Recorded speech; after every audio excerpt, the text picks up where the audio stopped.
Well, the series has not gone well for the Phillies so far. It's gone well for the Braves fans, though. The Braves have won the first 2 games of this 3-game set. They'll go for the series sweep here this afternoon. The Phillies are trying to end a 6-game losing streak. We've talked a lot this year about the losing streaks the Phillies have had. Well, this is a whopper because of the Phillies starting staff, a 9.19 ERA.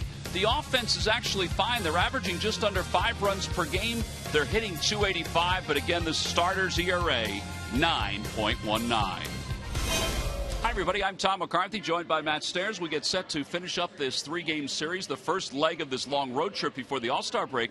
And part of the storyline is the first inning of games. Yesterday, the Phillies allowed 4 more first-inning runs. They've now allowed 67 first-inning runs this year. They can't afford to fall behind Shelby Miller this afternoon. Well, you can. And you're coming into this game, you want to be aggressive versus Shelby Miller. He throws 2 pitches, a fastball cutter. He will mix in a curveball once in a while. May 5th, unbelievable outing. He threw 9 innings, 99 pitches, 3 hits, 1 walk. He's a guy, when he's down the zone, it's very hard to hit. A lot of guys see that fastball up in the zone. It just seems like the ball gets on you very quick. Great composure on the mound. You know a fastball's coming, but the impressive thing is that his fastball, he can spot inside, outside, backdoor that cutter, keep the hitters off balance, get really awkward swings, so you got to get him down the zone, look for a ball out over the plate. Well, his splits from month to month are kind of interesting. An excellent month of May. In fact, he was flat out dominant in the month of May. June, though, the numbers are rising a little bit with a 3.57 ERA. Well, I think there's a lot of pitches being thrown. The innings are starting to catch up. He's a power pitcher, a strikeout pitcher. He needs to go out there and try to get early contact. He's a guy that, a lot of guys swing and miss. So it seems like he throws a lot more pitches in games because he's a strikeout pitcher. So tonight, you want to work him a little bit. Today's game, you need to work the count and try to get in that bullpen early. All right, well, today is a battle of the aces for the Phillies. Cole Hamels will take the baseball, and last 4 starts for Hamels here at Turner Field, a 0.62 ERA.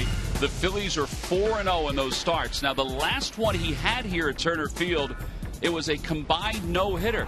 He kind of tuckered out because his pitch count was so high after 5 innings. Well, it was. And he was up in the zone a lot. But when he locked it in, he had a dominating fastball. You see throughout these highlights, all the strikeouts are on fastballs.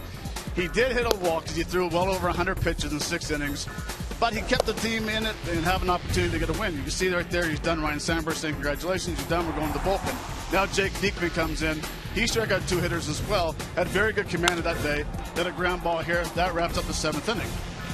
Now all of a sudden, Giles comes in, and he was unbelievable that day. Threw a few pitches over 100 miles an hour. You could just see the intensity with him. He knew the no-hitter was still intact. Threw an unbelievable slider right there to Freddie Freeman. He struck out 3 that inning. Now all of a sudden, you bring in the closer, Jonathan Papelbon, and you could tell he was locked in. Don't let him fool you. He says, I knew what was going on. Awkward swing right there, a semi-line drive to first base, but all of a sudden they got the no-hitter, combined no-hitter.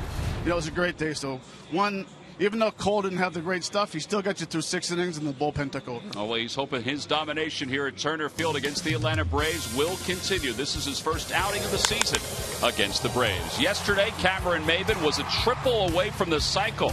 He's been red hot for the Atlanta Braves. We'll get to the lineups and first pitch when we return. Phillies baseball is brought to you by Xfinity, the official entertainment provider of the Philadelphia Phillies. By Toyota. Where will Toyota take you? Visit buyatoyota.com to find out. Toyota, let's go places. By Citizens Bank, one deposit checking. Keeping things simple is helping you bank better. And by Independence Blue Cross. Live fearless. Learn more at IBX.com.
way. Shelby Miller on the year 5-4. ERA is still really good, despite the fact that in the last 6 games his team is 1-5 and he's 0-2. He delivers outside. It's 1-1. Well, you can see the scouting report tops out at 96 miles an hour. 4-pitch pitcher, but basically uses a fastball cutter. He averages 15 pitches per inning, which is very good. A tapper foul, and it's 1 ball and 2 strikes to Herrera. Odubel yesterday homered, and the Phillies lost to the Braves. He's hit in 5 straight, and now his numbers are starting to stabilize. Hitting .261 with 3 homers and 22 RBIs, and he's playing a little bit more because Ben Revere is creaky right now. He's battling a hamstring injury. There's Alex Wood, who started yesterday's ball game for the Braves and wound up picking up the victory after 6 innings, allowing 10 hits. Yeah, we had been watching Ben limp around the last several days, and it's a right hamstring problem that Ben says probably won't heal until he has some time off. And Herrera is blown away with a low fastball. 96 miles an hour. 1 out here in the first. Well, Tom, time for Nissan keys to the game, and from number 1 for me is be ready for the heater. He throws a lot of fastballs, and key number 2. Happy birthday, Tom. Thank you. I appreciate that, Matt. I meant to say that in the open, but I had a hard time. That's why I kept on messing up. That ball is hit foul. Well, some days we knock out the open with 1 take. Some days it takes a little longer. Practice makes perfect, though. Terrible. Cesar Hernandez hitting .288 with a home run and 19 runs batted in. He's hit in 9 consecutive games. And change up outside. It's 1-1. I actually texted Sarge last night and wished him a happy birthday because today is Sarge's birthday, and he called back today to reciprocate. And he also wanted me to remind everybody that if they see Goose Gossage somewhere on the streets, that it's also Rich Gossage's birthday. And I said, okay, we'll make a note of that one. 2 balls, 1 strike to Hernandez. 3 for 8 in this series so far. Swing and a miss. 2-2. Is there anything about his fastball that's problematic? I mean, there's a lot of swing and miss stuff going on. There is a lot of swing and misses, but his 4-seam fastball is not straight. You would think it would be. It has a little tail at the very end.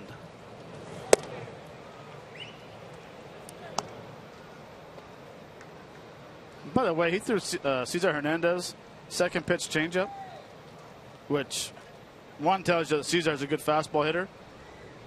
Shelby Miller throws 1% in a game changeup. So that was the only one we'll see?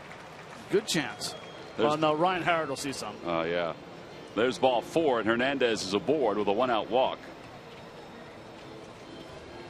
And now Maikel Franco will come to the plate. Franco, 2 hits so far in the series and 8 at-bats. His overall numbers: .293, 10 home runs, 34 runs batted in. He's pretty much solidified himself as the Phillies' number 3 hitter.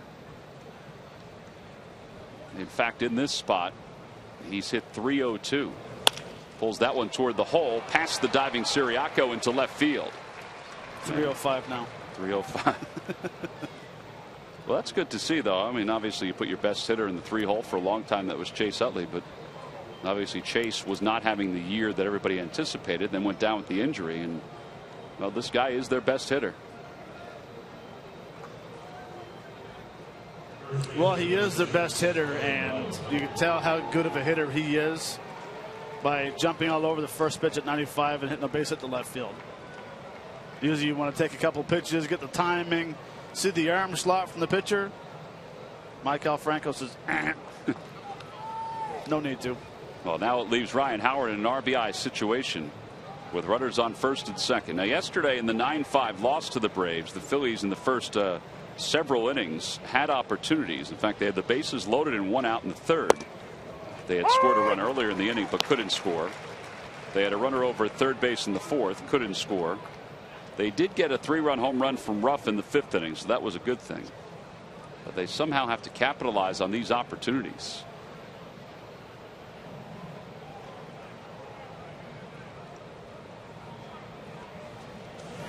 Up high, 1 ball, 1 strike.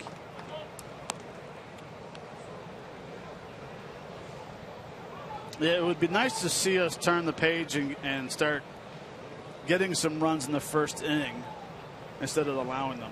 I mean, they've had opportunities this year in the first inning to get an early lead, and I'm telling you, it takes the momentum of the other team. Yeah, you could just see it with the Phillies. Well, and unfortunately, it's like, okay, here we go again. You know, of course, they're not saying that, but it's like, okay, now we have to change our approach to the way we have to face a pitcher. If you want to be aggressive, now you want to take pitches. You know, the last thing you want to do is get behind against Shelby Miller.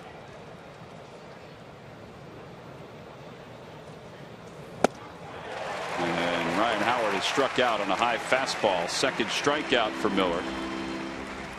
2 outs. Well, that's the fastball you're going to have to lay off. It's very hard to lay off because it looks very tempting up there. But at 94, 95, even 96, almost impossible to get on top of that. Adrian Johnson is the home plate umpire today. Jim Wolf over at third. Doug Eddings at second. Bill Miller is the crew chief at first.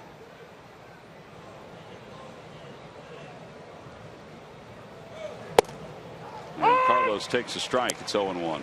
Carlos has not played the last couple of days. Cameron Rupp has. Rupp had a good day yesterday offensively. Carlos, meanwhile, 217, a home run, 13 runs batted in.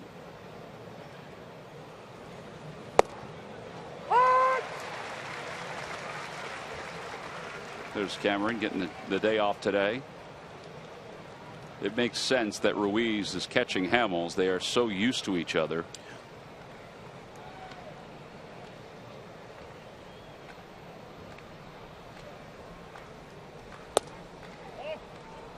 Well, and this is going to be an area where Carlos is going to have to really work on trying to stay sharp. You can take batting practice day in and day out, going from a #1 guy now to basically, I think it's safe to say, being a backup. Absolutely. He's going to have to try to change his swing a little bit to where he stays sharp all the time.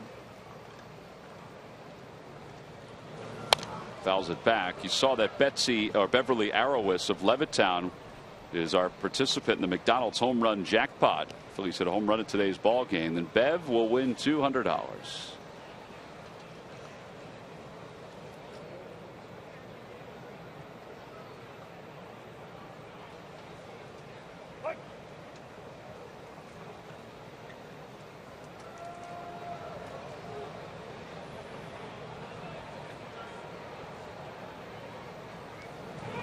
Outside, 2-2. 20 pitches so far for Shelby Miller.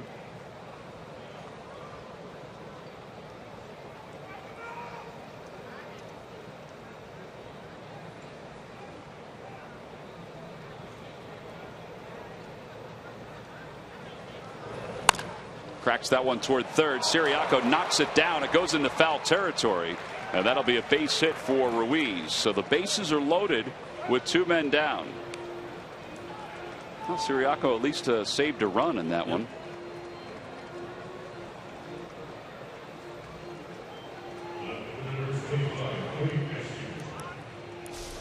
And that's what you teach the infielders. Leave their feet, keep the ball in play. Even if you don't make the play, at least you're saving a run. Chooch breaks his bat right there, but that's a tough play right there. That's a short hop, high chopper. Does a nice job of getting the glove on it. Played third base today for Juan Uribe. Freddie Gonzalez said yesterday that he's conscious of making sure Uribe doesn't play for long stretches without a day off, as Cody Ashley doesn't get a fastball. He gets a breaking pitch, and it's 0-1. There's Uribe. Tucked into the corner of the Braves dugout. Cody's been hot lately. Last 13 games hitting over 350.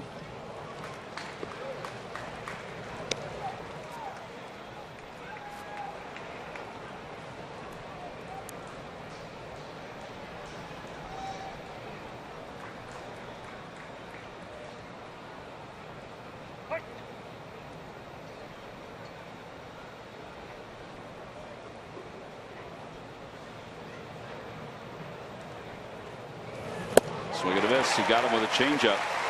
He strikes out 3 in the inning. He leaves them loaded, so the Phillies threaten, do not score. Cole Hamels is ready to go to begin his outing against the Braves.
About a race just yet until his team gets over the 500 mark. Let's take a look at his lineup. It's brought to you by Xfinity, the official entertainment provider of the Philadelphia Phillies. Leading it off at second base, Jace Peterson. Batting second is Cameron Maybin. Nick Markakis sits third, followed by Chris Johnson and A.J. Pierzynski. Pedro Siriaco, the third baseman, bats sixth. And the bottom third of Gomes, Simmons, and Shelby Miller. And they'll face Phillies left-hander Cole Hamels, 5-6 on the year, with an ERA of 3.22. On their 13 strikeouts and 106 and a third. First pitch is over the knees for Jace Peterson. It's 0-1.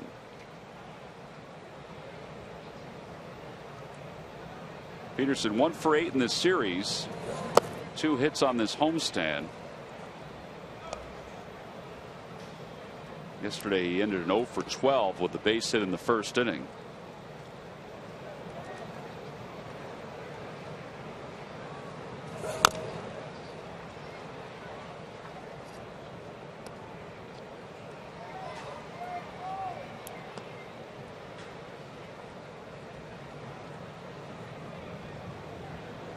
One ball, 2 strikes to Peterson. Swing and a miss. And strikeout number 1. All right, so there have been 4 outs recorded, and all 4 are strikeouts. During the 2015 season, Turkey Hill, the official ice cream of the Phillies, will contribute $100 for each Phillies victory and 5 cents for each carton of Phillies Grand Slam ice cream, sold to support the Phillies youth baseball and softball programs.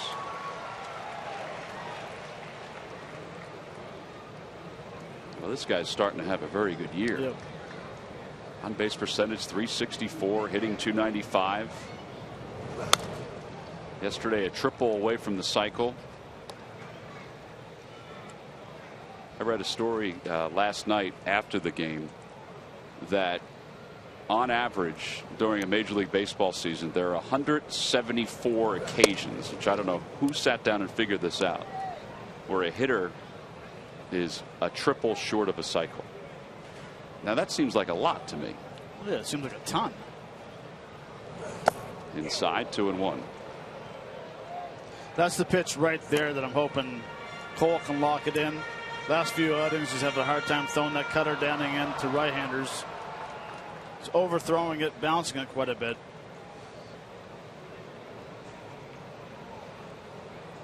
But I like the fact that he's moved his feet twice. Lets one go outside. It's 3-1.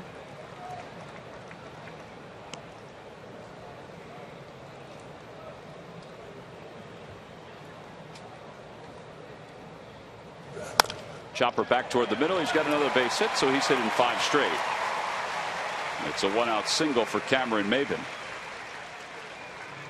Well, Cameron Maben is bringing the lumber, brought to you by Yellowwood brand pressure treated pine. And Matt, this one just sounded like he hit it far. Well, it was, and the nice thing is that for him is that he's tall, he has the leverage. He doesn't need to pull the ball for home runs. He has a very short, powerful swing, driving the ball deep to center field, and that's his potential. Well, he's also a threat to steal. He has stolen 15 bases. Carlos has not been as crisp behind the plate this year. Here's Markakis, who's hitting .299 with no homers and 25 RBIs.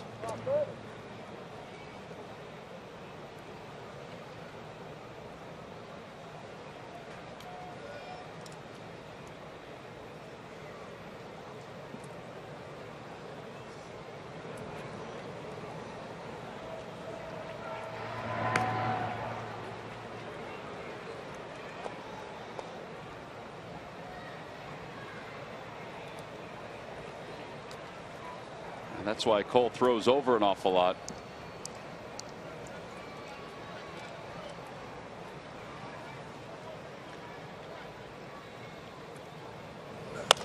That one's popped up on the infield. It's right near the mound. Who's going to take it? It's Franco. There are 2 outs. Hamels is looking up thinking, where is everybody? That's one of those where he could have caught it because it wasn't hit all that high, and it took the cornerman some time to get in. It is. I mean, Cole here has the hands up. He's like, okay, well, I'll take it. Who's going to take it? You know, someone, all of a sudden, Cole needs to get out of there. But you're right, though. That's one of those ones where you might have a problem of a collision or something for 2 guys going after very hard. The key is the first base, the pitcher, 1, get out of the way, and 2, be the traffic cop and tell who's going to get that ball. Actually, Franco at the end made it look easy, even though he had to roll up the mound. 1 ball, no strikes to Chris Johnson. Johnson .227 this year. He was a pinch hitter in yesterday's ball game. He's 0 for 4 in this series. Inside.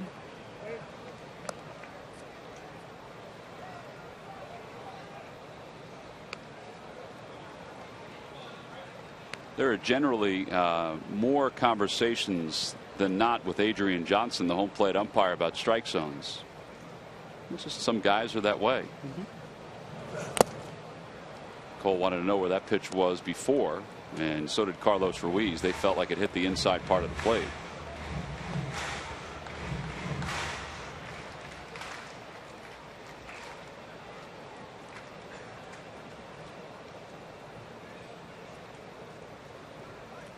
Two balls, 1 strike.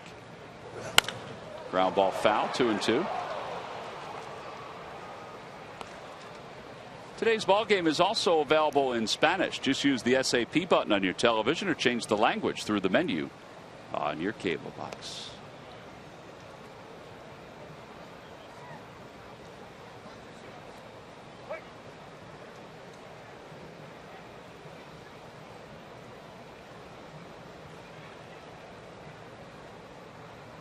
Runner goes, pitches in the dirt. Oh no, maybe I got a piece of Chris Johnson. It did. So a hit by pitch that puts runners on first and second with 2 men down.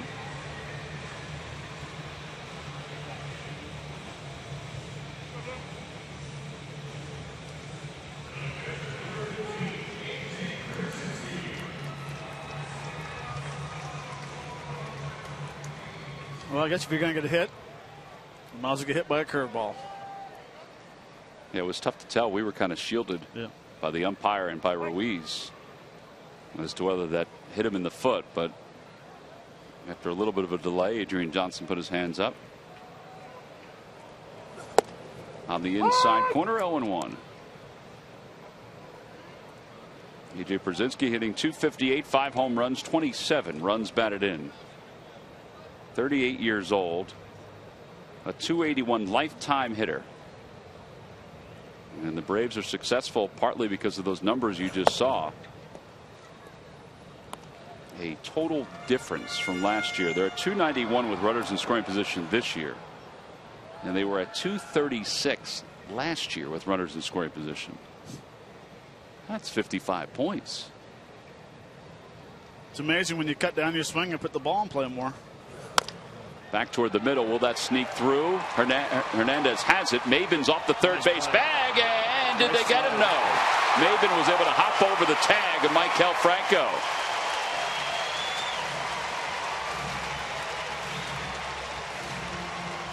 Well, great job by Cesar to get to that ball and keep it on the infield. He got it over to third in plenty of time. But credit Maben for dancing with his hands over the tag of Franco. Well, two great plays. One here, getting to the ball, making a strong throw, heads-up play. The only thing that could have been done different was Franco stay on his feet and go straight for the tag. Can't get off balance, but Maben, very nice job of diving around the tag. Yeah, I thought maybe the hand hit the glove, but it didn't. No. Phillies weren't even questioning it. Pete McCann wasn't toward the top step at all. So now Siriaco, who hasn't played in this series but is up with the bases loaded. Phillies did not score when they had the bases loaded in their half of the first.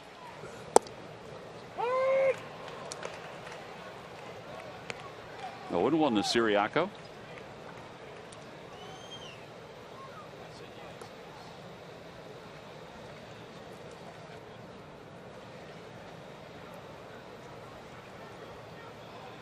So 2 hits and a hit by pitch in this inning.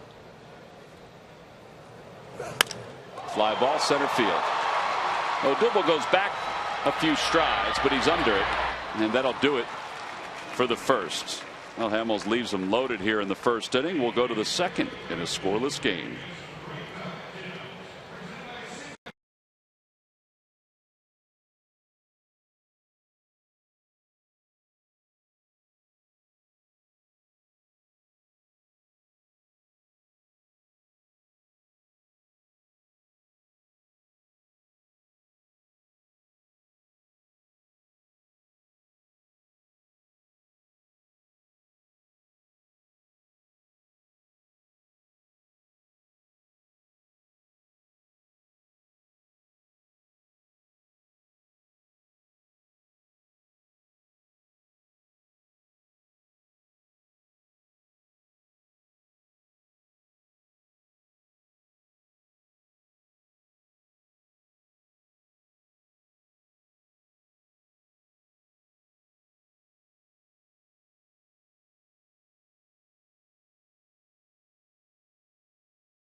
Not score, so it'll be Freddie Galvis, Dominic Brown, and Cole Hamels to lead things off against Shelby Miller. For more on the red hot Freddie Galvis, here's Greg Murphy. Murph.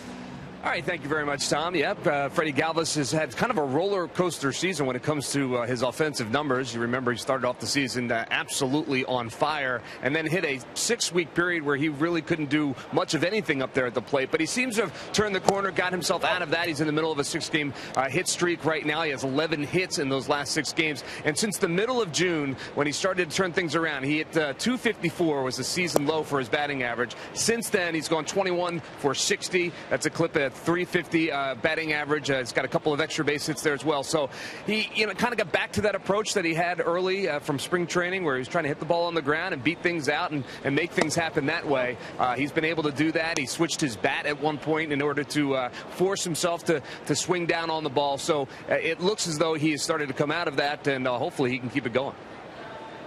Yeah, the 6-game hitting streak has really helped him. In fact, his numbers against the Braves has really helped him this year. 13 of 29 against the Braves, including 4 hits in this series.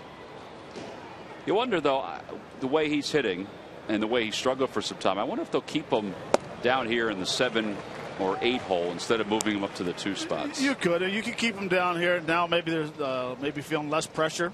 Maybe thinking that he had to be a better hitter at the top of the order. You know, some guys don't like hitting third. Some guys don't like hitting second. Swing and a miss. 4 strikeouts for Shelby Miller. 4 outs, 4 strikeouts. Well, it comes with the fastball out of the zone, you know, up a little bit. You know, and that was a swing where you're just trying to make contact. Well, that'll bring Dominic Brown to the plate. Brown hitting just 186. He's batting 8th in the lineup. Strike it, it's 0-1. I think if Ben Revere was healthy, I don't think Dominic Brown would be playing. Ben, as we mentioned, out with a sore hamstring, he can still pinch hit. Just having a little trouble running. I had many years trouble running. So I know how he feels.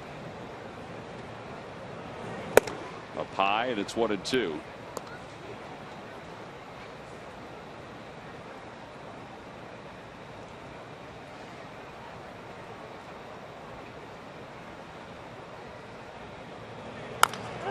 Chopper to the right side. This will be the first out recorded that's not a strikeout for Miller. Well, there are 2 outs here in the second. Cole Hamels is coming up.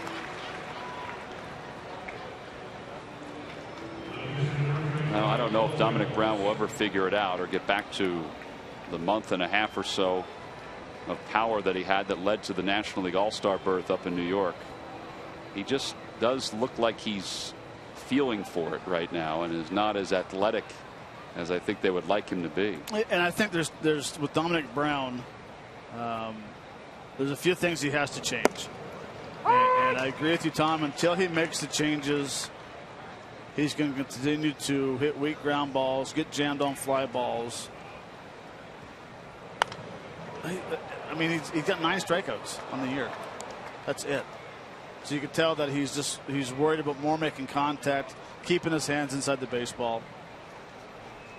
Don't worry, next time he comes up, we're going to break a swing down. All right, we'll break it down. With a foul ball by Hamels, it remains 0-2. 9 batters, 8 first pitch strikes for Shelby Miller.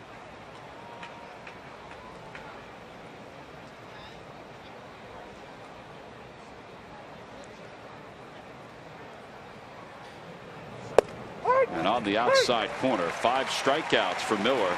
That's the first looking, and he retires the Phils in order. So we play 1.5 on to the bottom of the second. Bottom third due up for the Braves.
All fans will receive a free magnetic photo frame.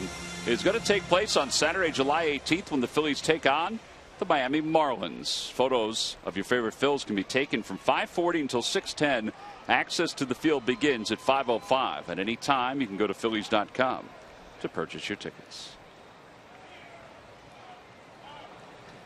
Johnny Gomes will lead it off. Gomes, Simmons, Miller. Gomes hitting 195. He hit a home run the other night. And he takes outside. It's 1-0.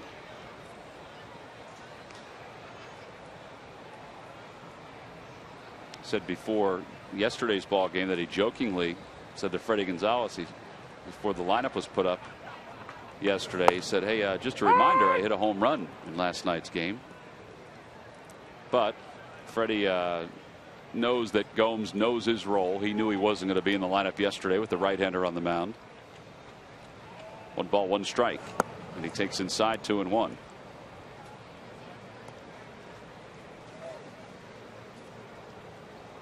Typical bench player. All been there. You hit a home run, you want to be in there the next day.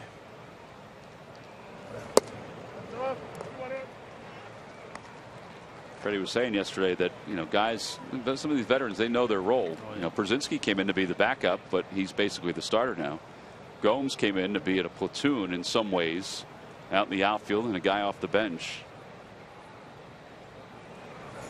That one's pulled down the left field line. That'll be in for a base hit.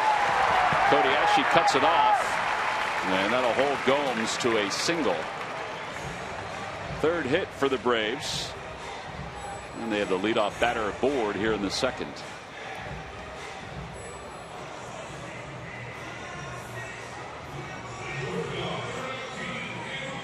So Andrelton Simmons will be the batter. Phillies have held him hitless so far. 0 for 7.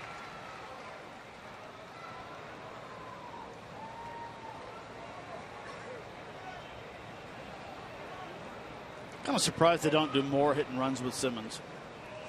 Controls the bat pretty good. Free swinger. Can hit the ball over his head, under the ground, whatever, doesn't matter.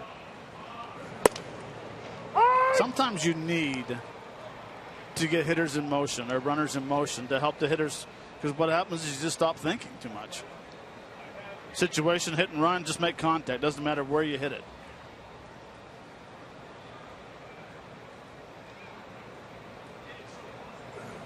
Curve ball outside. It's 1 ball, 1 strike. Well, they are aggressive. In fact, their average against the first pitch is 375.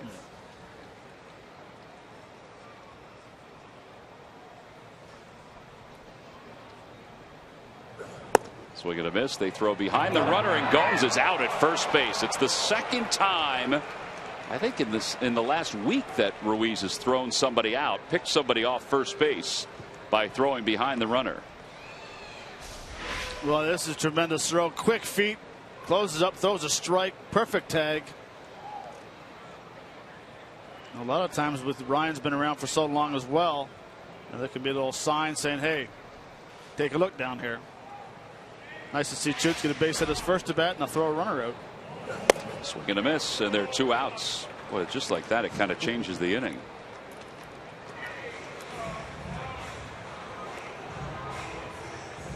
Next time Johnny Gomes says, hey man, I got a double or a home run, I should be in the lineup again. He goes, yeah, but you got picked off first base.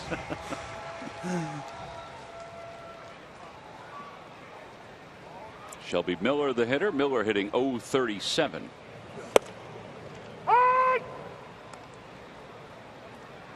He has 1 hit in 27 at bats.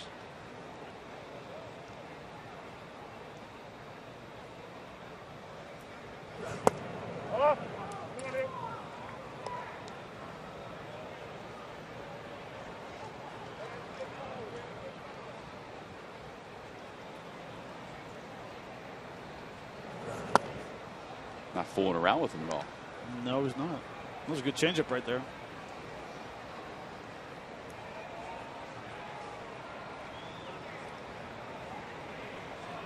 Now the 1-2 pitch. Just a bit outside, 2-2. I think at times when you're facing the pitcher, and you get ahead, you can work on a couple pitches to get locked back in.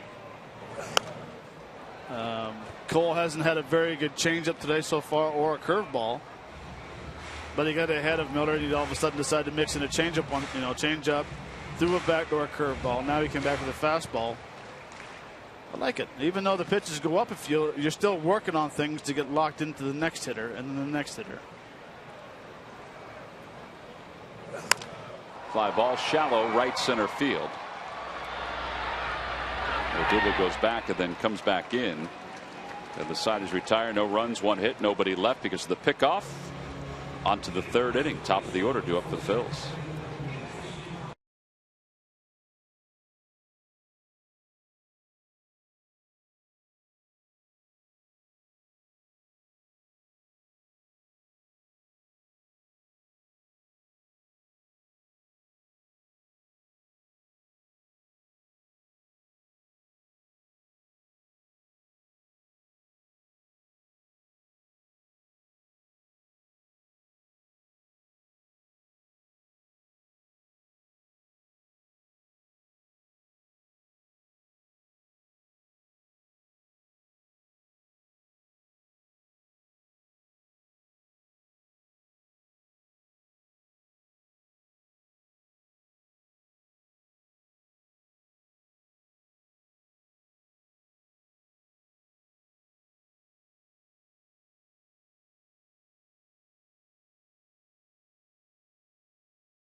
Go to the fans section for all the information, and please submit your answer on the subject line.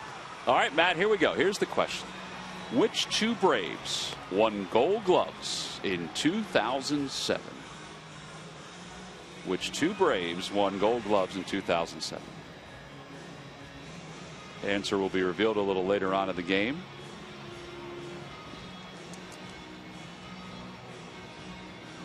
Matt will go to work.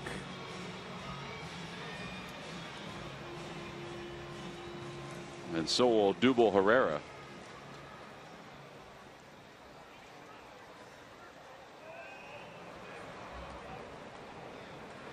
Odubel struck out his first time up.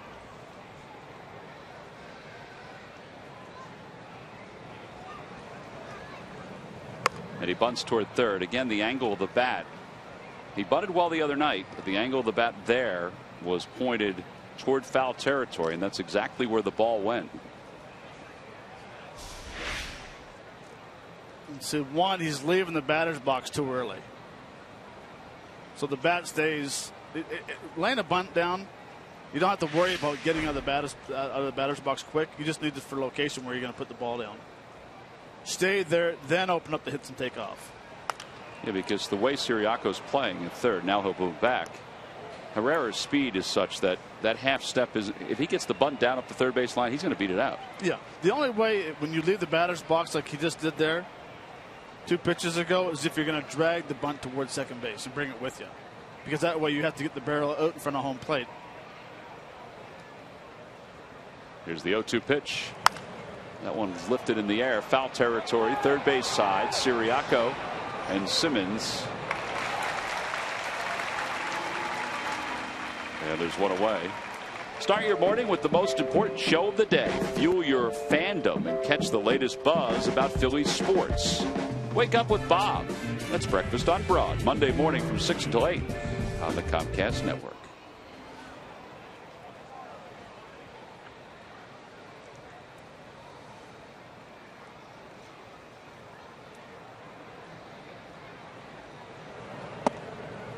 First pitch is a strike to Cesar Hernandez, who walked his initial time up.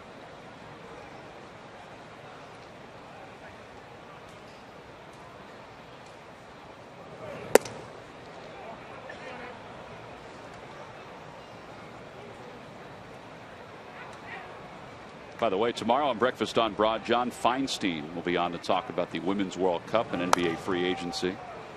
Bob Huber from Philadelphia Magazine, the author of the story Secret Life of Chip Kelly, which is in the July edition, will also be on. 1 ball and 2 strikes to Cesar Hernandez.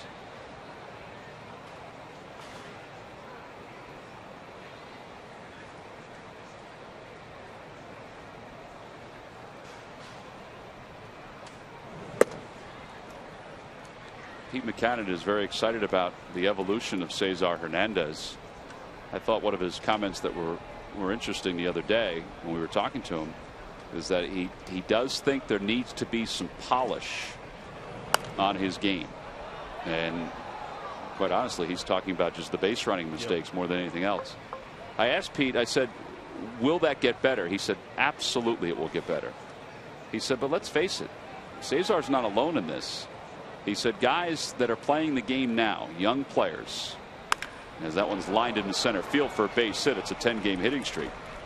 He said most of the things they work on are at the plate. He says they're working on hitting. He said that's all they do. He said that's all they're trained to do. He said a lot of times when you're playing travel baseball, you're working on your hitting. He said a lot of times you're playing high school baseball, you're working on your hitting. You're not working on your sliding. You're not working on your base running. He said so those things do evolve later on. He said back when he played, he said I don't want to make it seem like back in the old days. He can say it because it was. He said but guys didn't come to the big leagues unless they knew how to play every facet of the game. Absolutely. Here's Maikel Franco, who singled. Hernandez goes. The throw to second base is not in time. He does hang on to the bag, so steal number 10 for Cesar.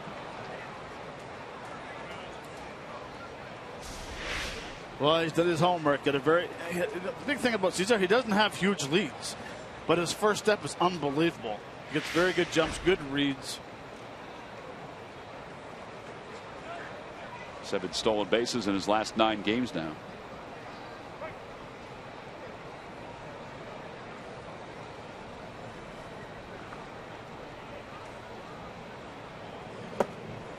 One ball, 1 strike to Franco.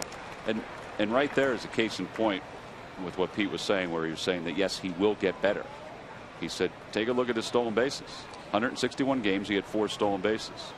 He has 7 stolen bases in his last 9 games. He said there's a confidence to him that he didn't have before stealing bags. He said all of a sudden something clicked. Well, you start going into the video room and you start watching pitchers. You know, how often did he have to worry about reading Miller's delivery or windup when Chase Utley was playing every day? He didn't have to worry about that. He worried about one thing: coming off the bench to be a pinch hitter. Now he has to go in and look at all the things and say, okay, because look, they have videos for everything. They tell you when his hand moves, when his head drops is when he's going to home plate, his back heel, front heel. It does not matter what they watch. They have film on everything.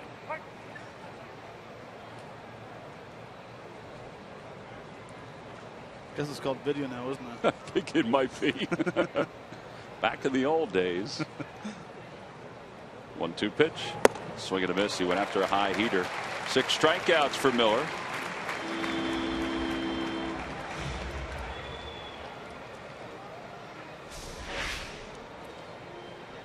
Well, this is a pitch that I don't care how good of a hitter you are or how hot you are hitting, you will not make contact with a 95-mile-an-hour eye-high fastball. I don't care if you watch that on tape, video, DVD, 8-track, whatever. 8-track. I really thought 8-tracks were going to be around for a long time. So Cesar still at second. Ryan Howard is the batter.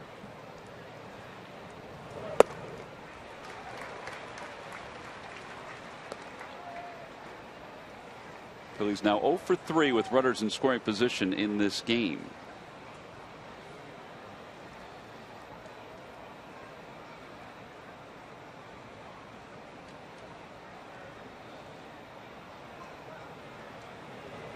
Actually, I got to amend that because they did have a hit, but they didn't score a run.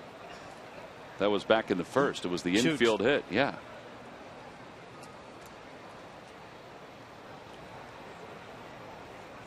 So it's 1 for 4.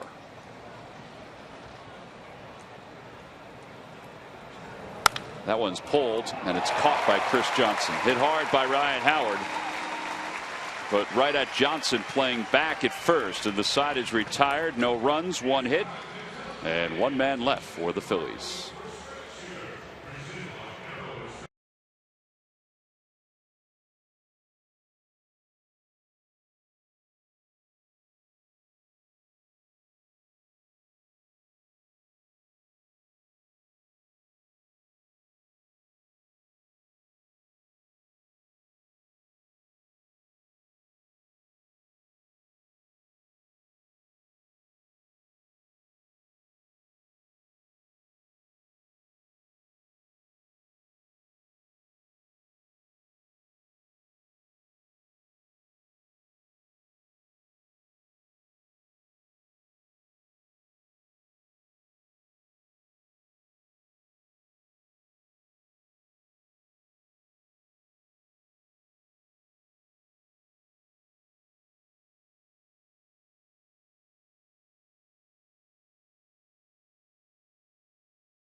By your Delaware Valley Honda dealers. Hurry to your local Del Val Honda dealer or visit DelValHondaDealers.com today.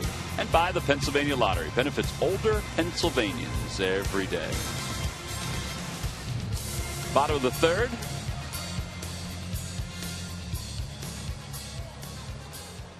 And Jace Peterson will lead things off. He shows bunt. Jim Wolf says he didn't offer at it. He struck out his first time up.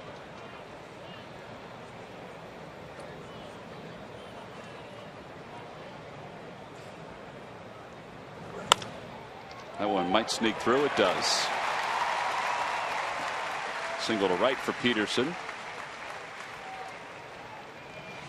On Sunday, July 19th, when the Phillies take on the Miami Marlins, you're going to want to be at the ballpark because there's a really good giveaway. For fans 15 and older, it's the Pennsylvania Auto Theft Prevention Authority travel mug. Tickets can be purchased by going to Phillies.com. Matt, you travel a lot. You need a mug from time to time. Correct. Probably get you a couple of them. I already put the order in. How many miles do you think you're going to drive in the next 2 days? A ton. 1,500 miles. Jeez. David shows bunt, takes inside. We should actually put a map together, and we should do it at the beginning of the year. We'll start with your travels to Florida, and then map out everywhere you drive. I thought I drove a lot, but map out everywhere you drive. And at the end of the year, take a look at it again and see how far. Let's see, this year, though, I mean, I had to meet the team at Atlanta. Right. Not this time, but previously. I am done after today until after the All-Star break. Correct. So I meet the team in Milwaukee coming up. Wait, are you driving to Milwaukee? Oh, believe it. Oh, you are? Oh, yeah, it's going to be a good. Oh, I didn't know that. It's going to be a good trip to golf.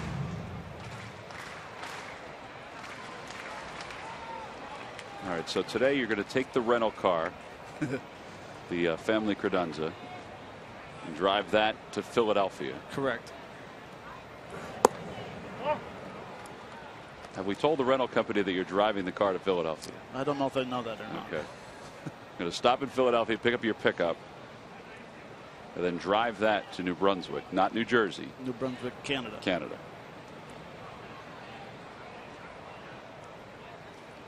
Two and one to Cameron Maben. could be 2. Has to hit a ball like that in order to turn a double play against Maben. 4-6-3. 2 outs. Yeah, you do need a travel mug. Nice pitch right here. Up in the zone fastball. Cameron Maben chops it down the ground. Key is that the flip had something behind it. Perfect spot. Freddie got out of the way and made a very strong throw to first base. There's never an issue about synergy between Hernandez and Galvis. They've known each other since they were both 13 years old. To a couple years. Yeah. But sometimes there's not enough on the throws from both of them, probably because they're so comfortable with each other. Inside of Markakis. I don't know if everybody knows the story, but when they were growing up in Venezuela, they were both shortstops on rival amateur teams. Used to play against each other all the time. That one's out to third. Maikel Franco. That might be the softest throw we've seen him make all year. But he gets it across the diamond in time. No runs, 1 hit, and nobody left. So 3 in the books. No runs for either team so far.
Mason, providing amazingly low prices on kitchen disposables, consumables, small wares, and so much more. From your new restaurant partner, Who But WB Mason.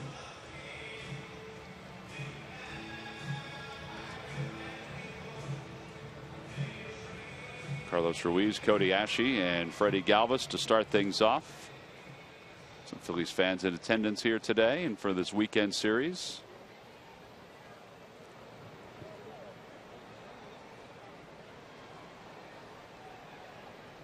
There were so many fireworks shows going on around the ballpark last night. Everywhere you look, there were 3 different angles of fireworks. There's one here. There's one at, is it called Centennial Park? That was a big one. And then there was one another few miles down the road on the other side of downtown. As Ruiz takes upstairs, 1-1.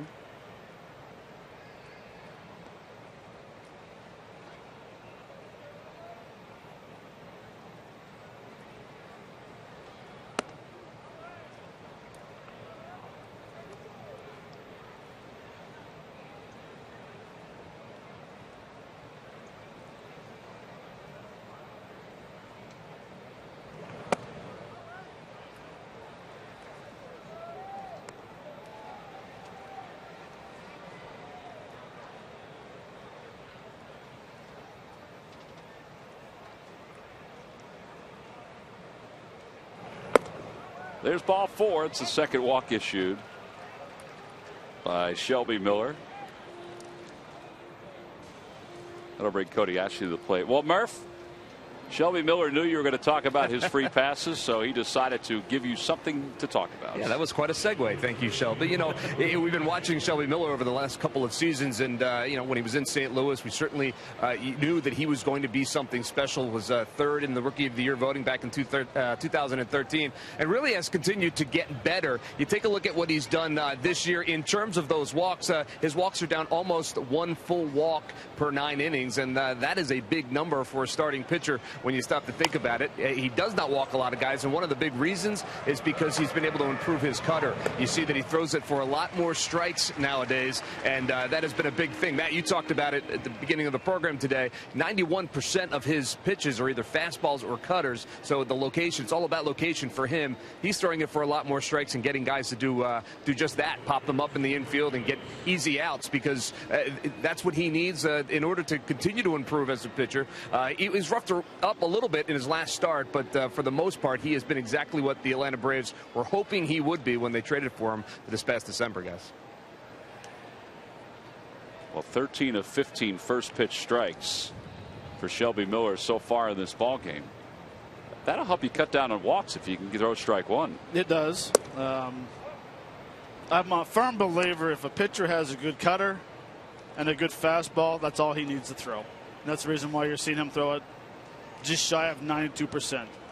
Because as a hitter, as a left-handed hitter or a right-handed hitter, you have to pick which side of the plate you're going to pick. Now, I'm hoping that a lot of guys will pick the outside corner because it's very hard to square up a cutter.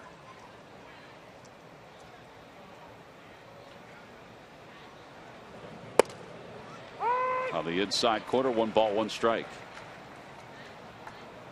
See, that's a pitch right there. If you're looking for a fastball away or something hard and you recognize that that's a hard pitch, well, you're going to lose about $130 for the bat because he's going to blow it up.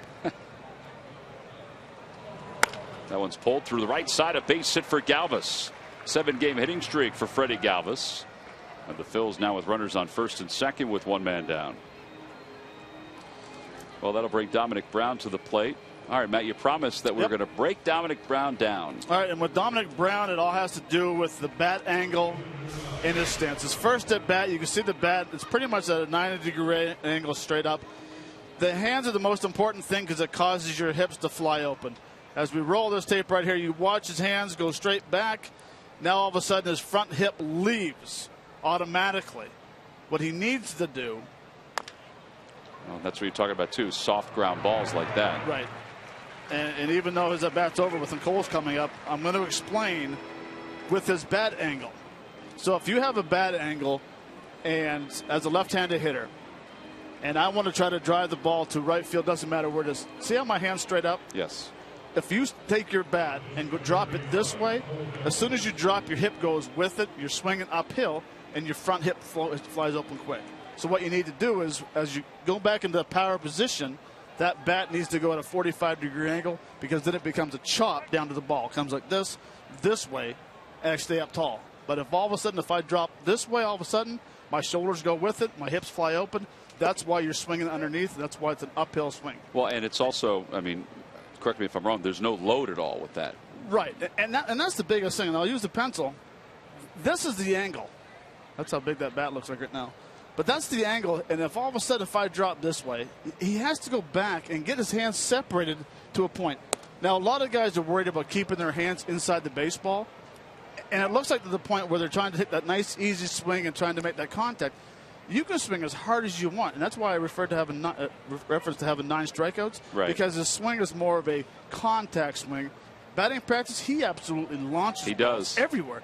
That's the swing he should take him in the game. And Fred McGriff said the other night when we were talking to him, yes, right, we're name dropping, that it's 77 miles an hour at that point, so it's a little easier to react for a hitter. But I mean, there's some truth to that, but he is very relaxed when he's in batting practice. It is, and it all has to do with as the angle of the bat goes. As I go back into my power position, my hand goes here, and now all of a sudden I have that angle, and it's straight down. My shoulders stay level, my hips stay closed.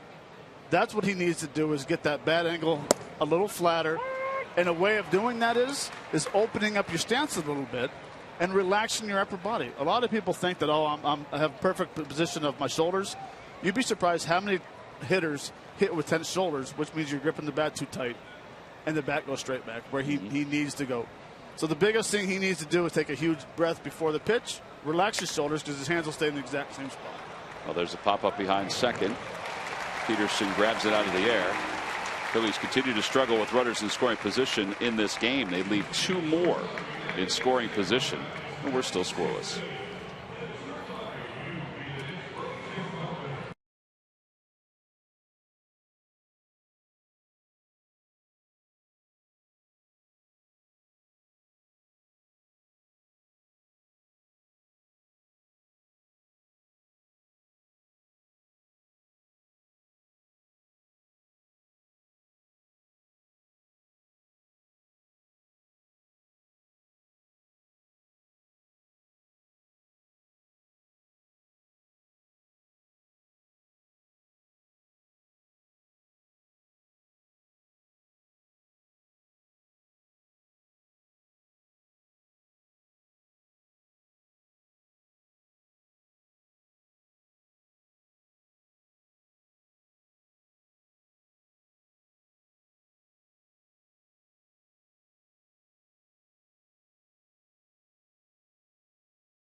With a double cheeseburger and small fry, just $2.50. McDonald's, I'm loving it. Buy Chevrolet. Visit your local dealer at ChevyDealer.com. And buy Yellowwood brand pressure treated pine. If it doesn't have this yellow tag, you don't want it.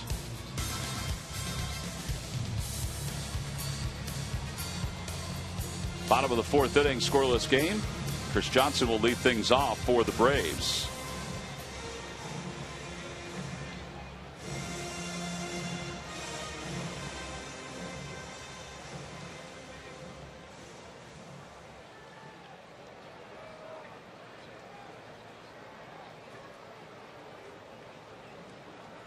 Johnson takes inside.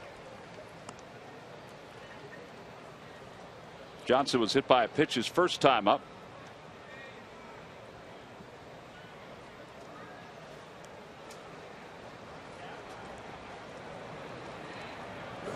Swing and a miss. 1 ball, 1 strike. Chris Johnson 8 for 26 lifetime against Cole Hamels.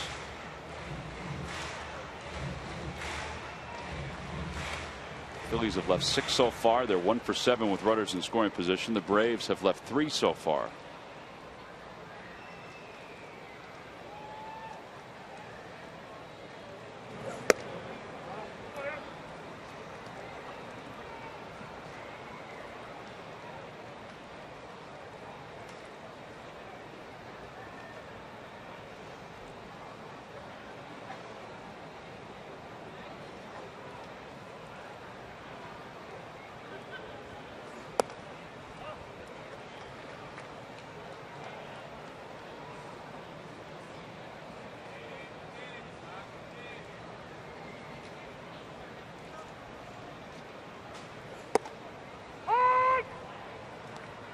Good location, that 2-seam fastball.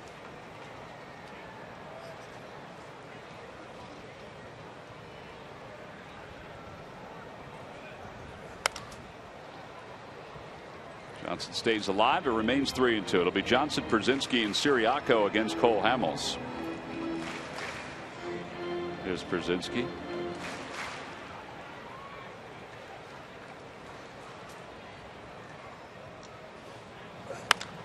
Ground ball to second, to his left, Hernandez.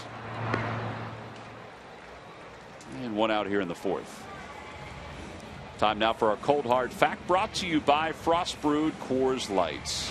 And since 2010, the Braves with 272 victories here at Turner Field. second only to the St. Louis Cardinals, who have 282 at Busch Stadium.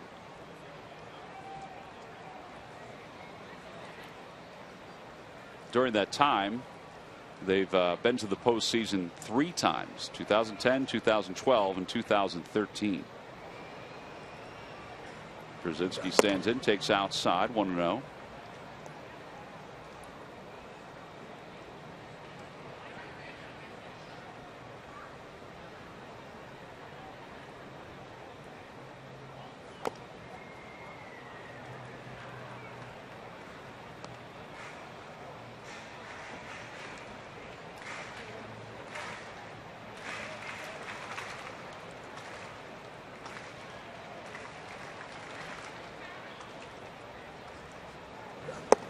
Just a bit outside. 2-1.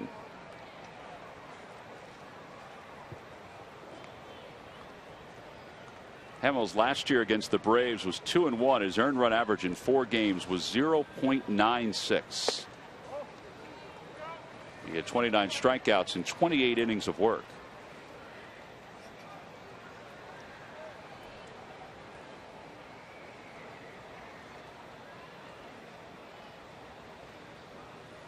That one's pulled just past Ryan Howard into right field.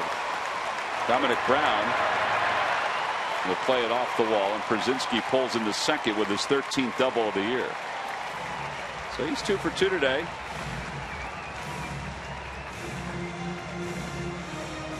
And here's Pedro Ciriaco. That's a fastball inside. Right where he wanted to be. Just give credit.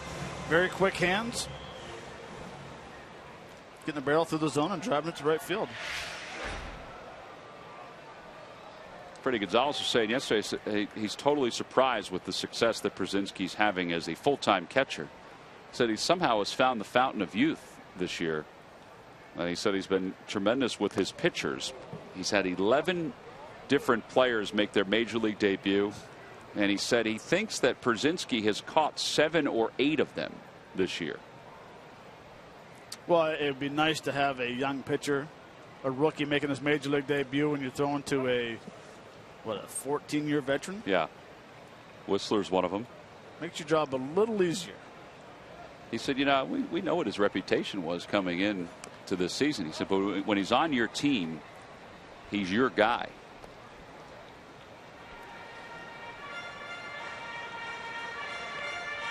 No balls, 2 strikes to Ciriaco.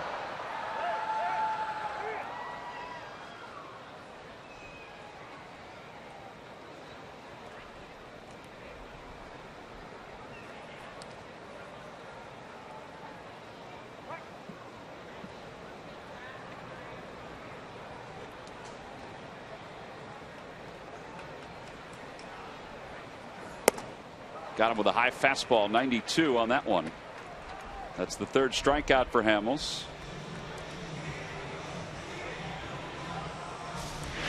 Good old-fashioned high fastball right here. 2 strikes, you try to protect. I'm going to throw a stat up to you on how important the off-speed pitch, and I don't think Cole has locked it in yet today with his changeup or his curveball. He's 3rd in baseball with a 169 average versus his off-speed. The only 2 guys that are better than him is Francisco Lariano and Chris Archer. So that's what Cole I like seeing, because he has a good fastball. He can throw it up in the zone for strikeouts, but he needs to get that changeup. Like right there. Right on cue.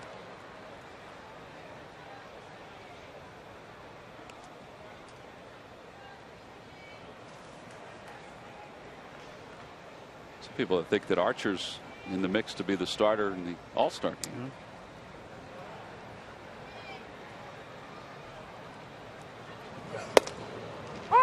0-2. Sorry to Major League Scoreboard. Cubs lead the Marlins 1-0. Chris Coughlin scored on a wild pitch. That game's in the top of the 2nd inning. How about Chris Bryant yesterday? What he did with the Cubs. Couple home runs. Grand slam. They're 43-36, 7 games over 500, but 8.5 games back behind the St. Louis Cardinals. A little high to Gomes. Brzezinski taking a lead off second. And it's 1-2.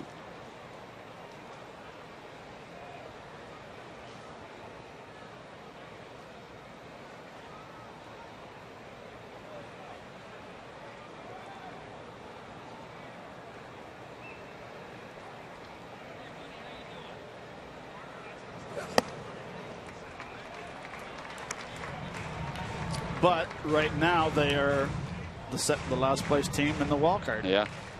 I know it's All-Star break. You can't really talk about the wild card, but I guess the Cubbies can. Well, the wild card is going to be a battle, it seems, between the Pirates, the Cubs, in the dirt. You have to throw San Francisco in there. Mets with 42 wins. The Mets with 41 wins. D-backs. I can't believe the D-backs are 40 and 41. They're 5.5 games out in the West. Atlanta Braves.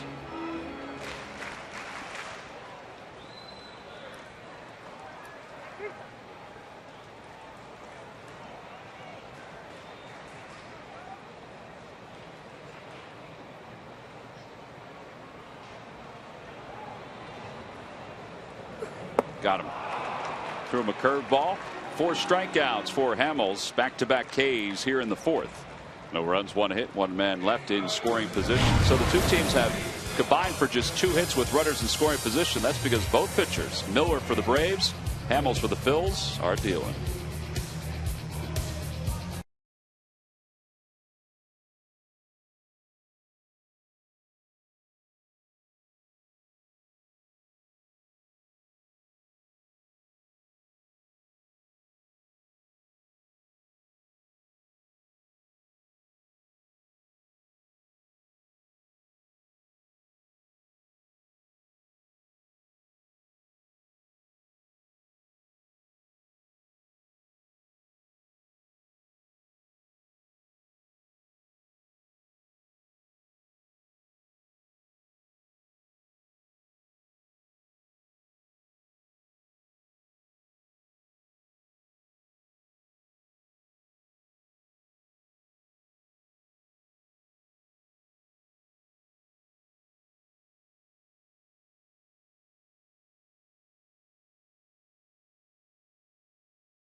His answer. All right, Matt, here we go. Which 2 Braves won Gold Gloves in 2007? Andrew Jones was 1. Andrew Jones is correct. And it was either going to be Chipper Jones or Frenchie, and I'm going to go with Frenchie. Jeff Francoeur is correct. Back in 2007. Log back on to Phillies.com to find out if you're the winner of a Phillies prize pack.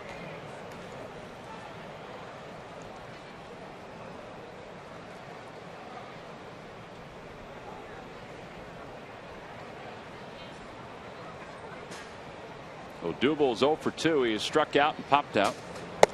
Outside. 2 balls, no strikes. I was thinking maybe Greg Maddux, but I don't think he was here in 2007. It would have been a good guess. He won enough of them.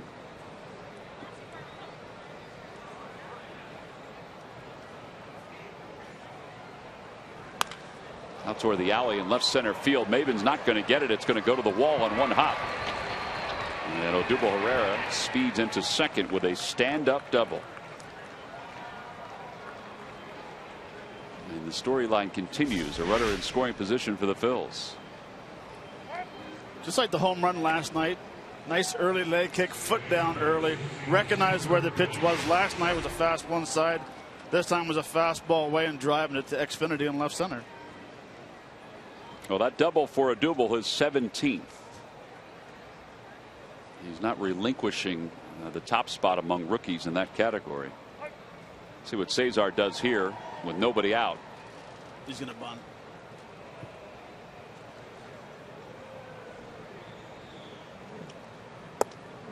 Uh-oh. Now they've got a duel caught off second base. Another base running mistake for the Phillies. He had time to go back to second. I think he would have outrun A.J. Przinsky's throw to second base, but he decided to just keep on going over to third. It'll go down as a caught stealing 2-5. Crazy. Well, it is. You know, he just got off too far, assuming that he was going to get the bunt down. No, it's bad base running. This is bad base running. It can't happen.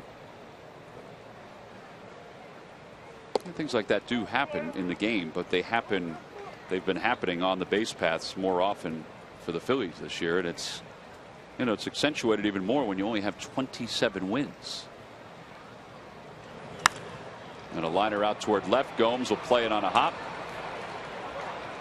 Cesar is now 2 for 2 with a walk.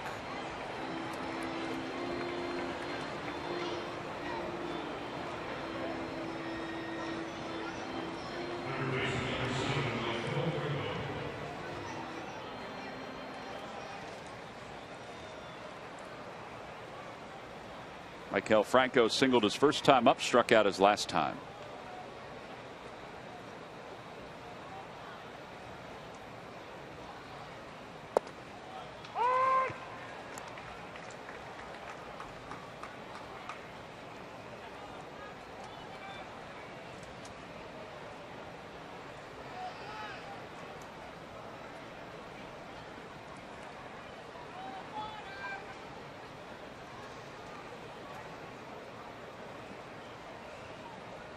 Well, he stayed with that pattern basically. Fastball, cutter. He has struck out 6. He has allowed 6 hits. Inside with inside corner. Adrian Johnson was a little delayed with that call. And it's 0-2 to Maikel. I think that last pitch froze a lot of people because AJ was set up on the outside corner. And Shelby Miller missed his spot pretty bad.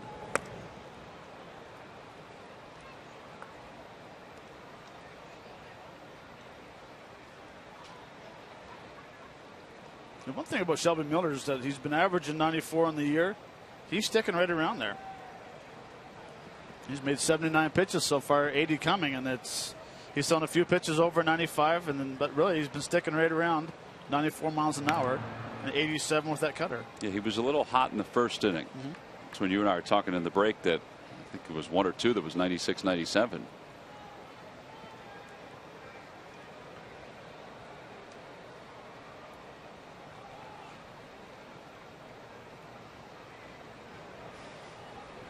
Hernandez leads off first. Swing and a miss. Franco strikes out for the second time. 7 strikeouts for Miller, 2 away. Toyota Alumni Weekend will take place when the Phillies and the Braves face off for a 4-game series. It starts on Friday the 31st. There's a Thursday game as well. That is Pat Burrell Wall of Fame induction night at Citizens Bank Park.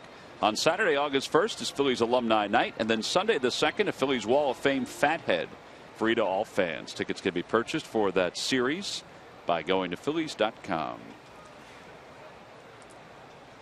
Pat will also be participating in an alumni luncheon at Citizens Bank Park. Ryan Howard hits it foul over the Phillies dugout. It's 0-1.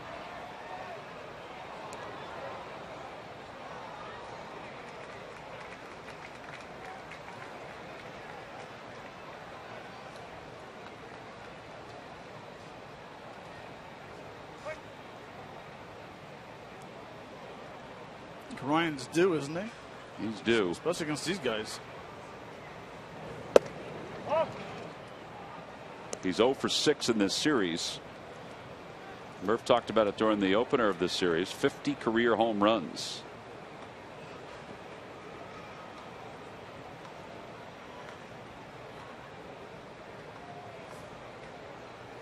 One ball, one strike to Howard.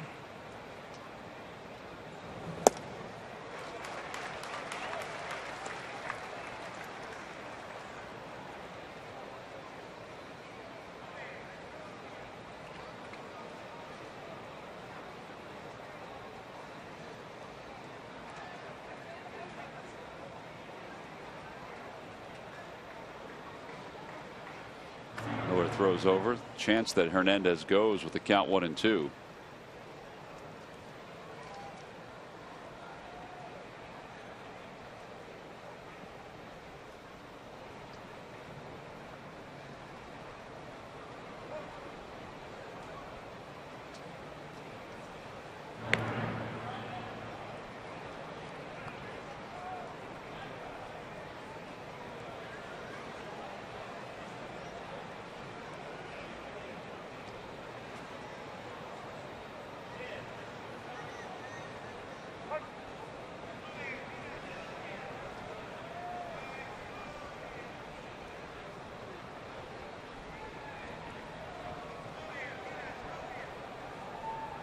Runner goes, and the pitch is fouled toward the Phillies dugout.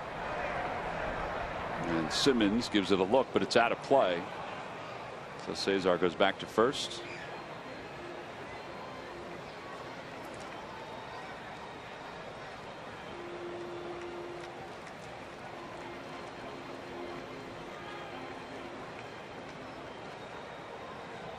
So if I was to tell you in spring training, come July 5th, Herrera would be hitting 262, Hernandez would be hitting 297, and Michael Franco would be hitting 293. Would you have believed me?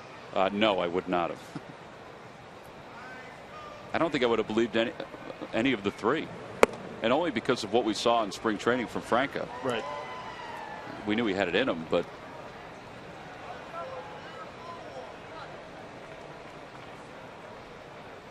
I didn't think Hernandez would play enough to have, consistent numbers. Freddie Galvis 276.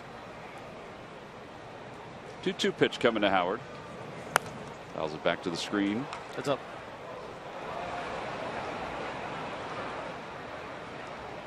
Yeah, I think one of the biggest issues the Phillies have right now, or what we're seeing today, average with runners in scoring position. Power numbers. Only 52 home runs. But on the flip side, the starting staff has just been atrocious. ERA wise, just haven't kept their team in the game. Runner goes again. The pitch is low, and Hernandez steals second base.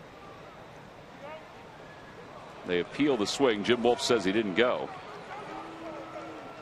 So that's the second stolen base of the game for Cesar, his 11th of the year.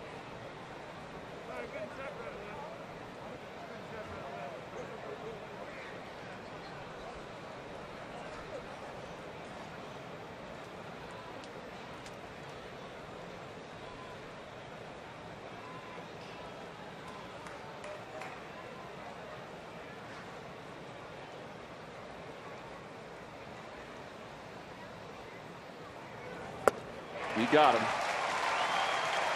8 strikeouts for Shelby Miller. Phillies leave one in scoring position here in the 5th inning. No runs, 2 hits, and 1 man left. Middle of the 5th. It's the Phillies nothing and the Braves nothing.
teaching kids how to play the game since 1989. This year, they'll reach more than 6,000 kids, providing uniforms and donations of gloves and other equipment. At Citizens Bank, we want to help you bank better. So the next time you have a question about money, don't keep it to yourself. Ask a citizen. Last of the fifth inning, it'll be Simmons, Miller, and Jace Peterson for the Atlanta Braves. The Braves come into today's game 40-41, 5 games back in the National League East behind the Washington Nationals. Phillies 19 games back in 5th place as that first pitch is fouled, and it's 0-1.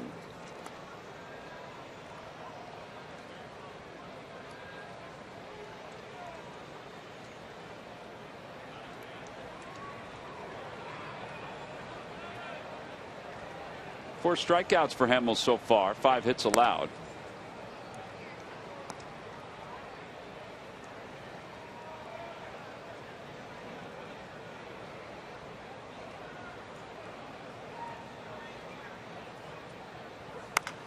Fly ball to center field. Odubel Herrera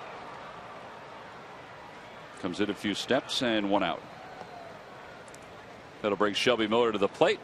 Let's go in with Greg Murphy. Murph. All right, thanks a lot, Tom. Well, Cole Hamels is doing what he does against the Atlanta Braves. He certainly has terrific career numbers against them. That is the subject of our T-Mobile Game Changer today. You take a look at the active leaders for wins for pitchers against those Atlanta Braves. Cole Hamels by far leading in that category. He has 16 wins, career wins against the Atlanta Braves. Kyle Kendrick is second with 9, as is Tim Lincecum. So likes to get it done. It's the most he has against any other team. He also has 16 wins against the Nationals. Obviously, he sees those teams more often than not. But just 9 wins against the Marlins and 9 wins against the New York Mets. So when he pitches here at Turner Field and when he pitches against them up at Citizens Bank Park, normally gets good results. Yeah, we talked about his numbers from last year. 0.96 ERA for Hamels against the Atlanta Braves, but he only won 2 of those 4 games. 0-2 to Shelby Miller. Breaking ball, and it's 1 ball, 2 strikes. I think it's safe to say he's made adjustments over this Braves team over the years, which has enabled him to pick up those 16 wins. Has he made the adjustment, or have the Braves not made an adjustment? I think it's part of both, partly both. I think the thing with Hamels, I don't know if you agree with this or not, as he's evolved, we've always talked about this fastball changeup the first few years, but then put the cutter in, added the curveball, a little better curveball, now the 2-seamer. And that's where I think his adjustments have benefited him against the Braves lineups. I would agree with you. And don't forget, the last couple of years, the Braves have been a strikeout team. Right. And he can record the strikeout with the best of them. He's got the first 2 here in the bottom of the 5th, and now the top of the order, Jace Peterson coming up.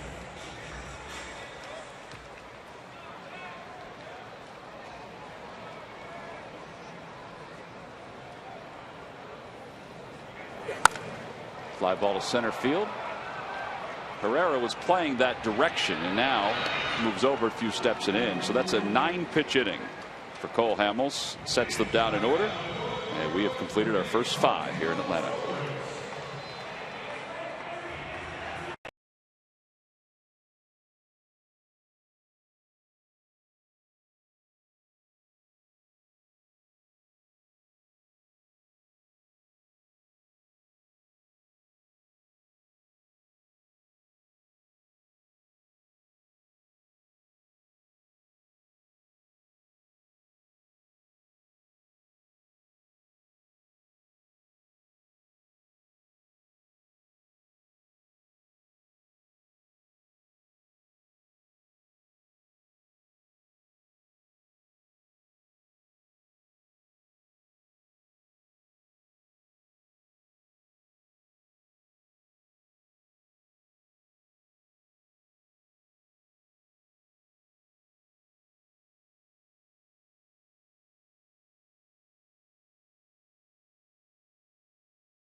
opening eyes all around Major League Baseball. At third base, Mikel's glove has been sensational, and his arm is fired like a cannon when called upon. His bat has not disappointed anyone, swinging to an average in the high 300s during the month of June. Franco's power and production has been plentiful, connecting for 3 home runs and 10 RBIs in the first 2 games of the Yankees series alone. His offense and defense has been special and are brought to you by Independence Blue Cross. Live fearless. Well, Cole Hamels sitting in the dugout. This has been another dominating performance for him against the Atlanta Braves. Through 5 innings, he hasn't allowed a run. He's allowed just 5 base hits, 74 pitches so far. In comparison to Shelby Miller, this is his 89th of the afternoon. So Hamels has been a little bit better than Miller, even though Miller has 8 strikeouts today. Carlos Ruiz will lead things off. And to the right side, Johnson had him played perfectly. An underhand toss, 1 away. MLB.TV Premium, the #1 live streaming sports service, is celebrating 13 years. Watch every out-of-market game live or on demand in true HD on over 400 mobile and connected devices. Real-time highlights, live look-ins, pitch tracking widget, and more. Every night on every device. Blackout and other restrictions apply. Visit MLB.TV for details.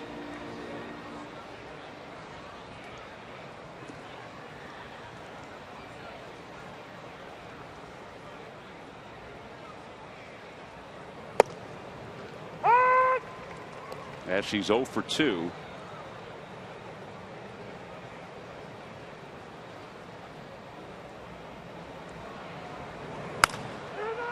One hopper over to Johnson. So much for his pitch count being higher. He's gotten these first 2 outs pretty quickly on 4 pitches.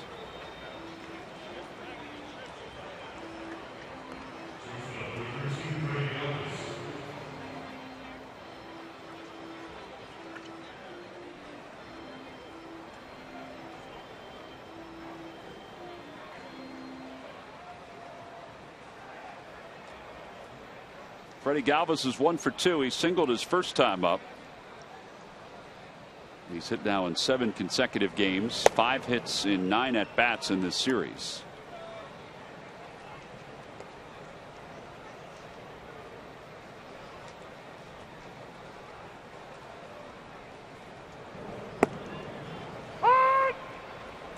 Freddie recognizing there were only 4 pitches thrown to the first 2 batters, so he's taking a couple pitches here.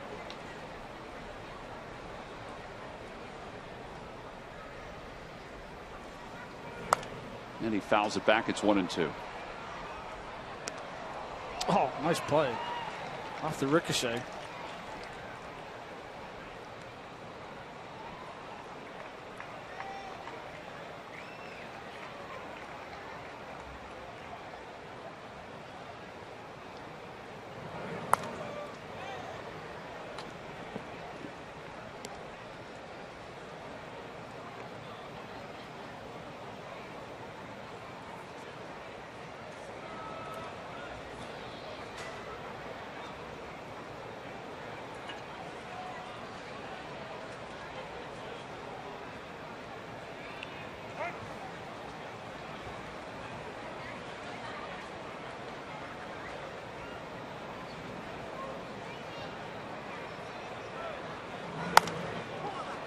That one's out towards second base.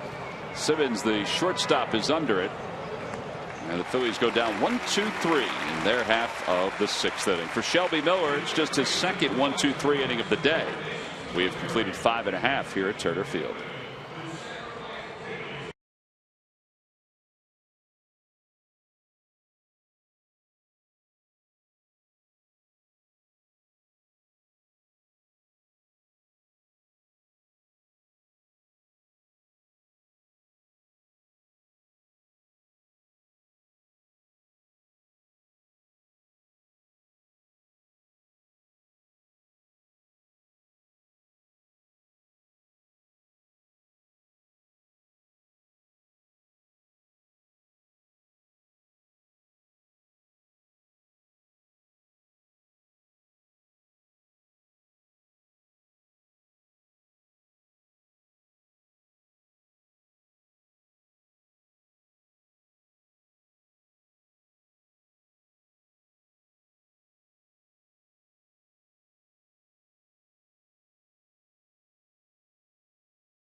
go further. By Xfinity, the official entertainment provider of the Philadelphia Phillies. And by Nissan. Choose Nissan today for great offers on our most exciting lineup ever. ShopNissan.com. A warm afternoon here at Turner Field. The Phillies and the Braves scoreless. It's kind of like the first game of this series. Last night, I guess you could say, was kind of an aberration, only because of the numbers the Braves had put up since Freddie Freeman went on the disabled list. They're 8-7 since that time, but they hadn't been scoring a whole lot of runs. They scored 9 last night. Phillies scored 5, but today, nothing for either team. There's Freeman. Today it might only take one. Might only take one. Maven's 1 for 2. Double play his last time up. Think about last night. The Braves hitters hit everything right on the nose against Kevin Correa. Well, that's exactly where Ruiz wanted that curveball. That's 5 strikeouts for Hamels. 1 out here in the 6th. Well, with last night's game, they did not miss a mistake. If Kevin missed that over the plate, it almost reminded me of that series versus Milwaukee. Yeah. Straight hitting clinic. Yeah, he allowed all 9 runs. Credit to Araujo, 2 2/3 scoreless. Saved your bullpen. Yeah, he may not pitch for a couple days. He had a career high in pitches. DeFreitas, an inning scoreless, and then Diekman, an inning scoreless. Araujo was the key, though. Yes. Because they really stretched him out. 2-0 to Markakis. Even getting that bat last night, didn't he? He did. He looked like that was his first at bat in professional baseball. What? Because he struck out? Well, just the way he tried to square and bunt, it wasn't working for him. And then swinging, it wasn't working for him.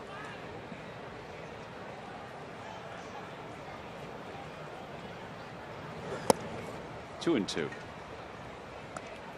But man, Matt, if he had gotten a hold of it at 6'7", nearly 6'7", would have went way past second base. He would have crushed it.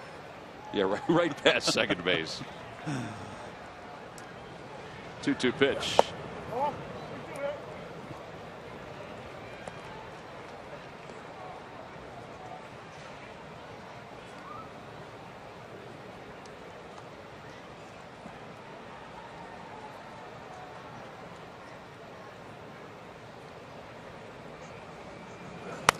Markakis punches it foul.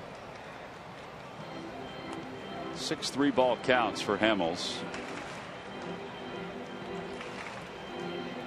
Chris Johnson's on deck.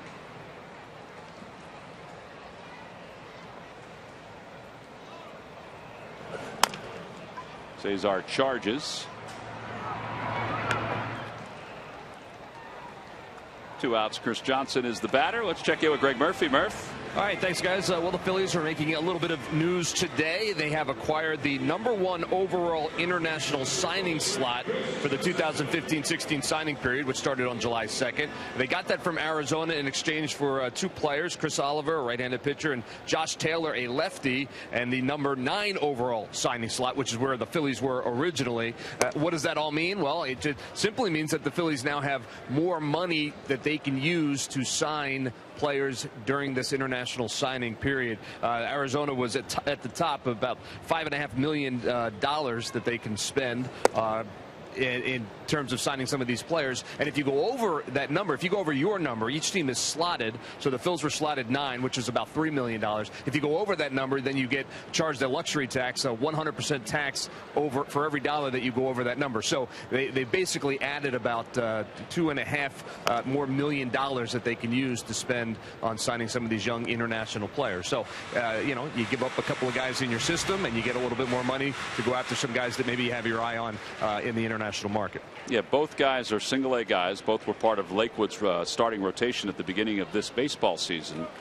And just talking to Ruben a little while ago, they have until the 15th of June next year to use this money. But Ruben acknowledged that they probably will use it sometime in the near future. So they must have plans of signing a specific player. Yeah, that's what I would think. You know, they've probably targeted someone. They know what it's going to take to get him signed, and they didn't have enough money in their slot to do that, so they wanted to make the move. So it's a proactive move to try and get a guy that they want, I would imagine. Yeah, it's somewhat of a complicated system, but it was implemented for obvious reasons, because they want to make sure that everybody is getting a piece of the action, that not one organization, you know, whether it be the Yankees or the Red Sox or even the Dodgers or the Phillies, not one organization is monopolizing or capitalizing on every prime international player. So there's a pool now that teams can utilize based on where they finished the year before. And some of those teams, Tom, that you mentioned can and will go over that pool money, and then they get penalized, but it's, you know, it's a monetary penalty. So if some of the teams that have a little bit extra money in their pockets don't care to pay that penalty, they can go out and get some of these players. But it is set up so that you can kind of balance the playing field for some of the smaller market teams. Braves have done a lot with that. I mean, they have over the last several months, just to refurbish their farm system, but also to get rid of some money overall. 2 balls, 1 strike to Brzezinski.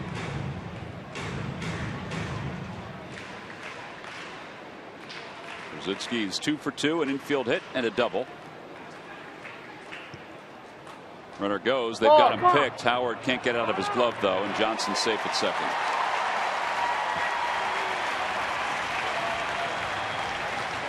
That wasn't all Ryan Howard's fault.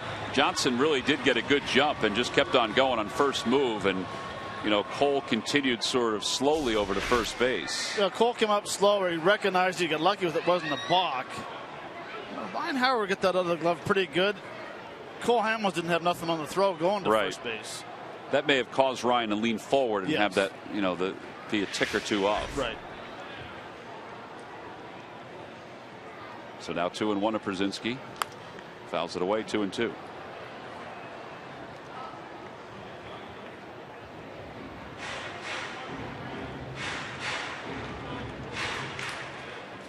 I was just really surprised no one called a balk.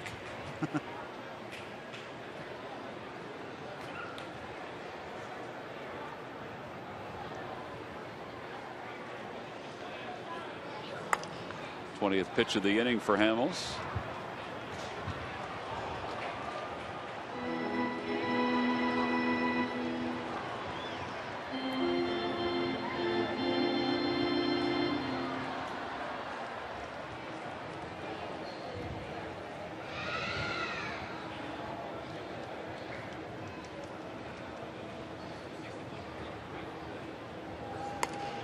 That one is looped out towards short, and Freddie Galvis is there to track it down. I think you heard Brzezinski say, get down, but just wasn't hit hard enough.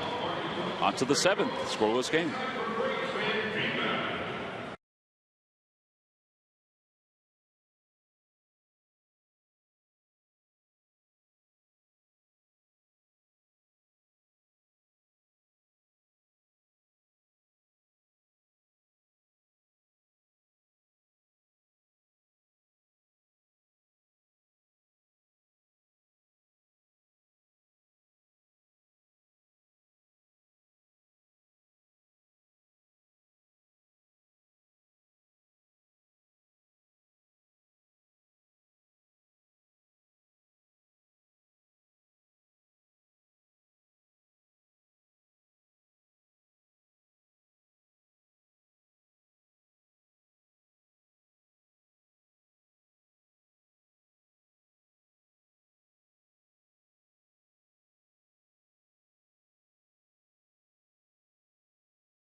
Game between the Phillies and the Braves. Phillies 1 for 8 with runners in scoring position. The Braves haven't been much better. Cole Hamels 5 strikeouts. Shelby Miller 8 strikeouts through 6. So as we go to the top of the 7th inning, Dominic Brown will lead it off. It'll be Brown, Hamels, and then the top of the order. Phillies are 1 for 8 with runners in scoring position. The Braves are 1 for 5.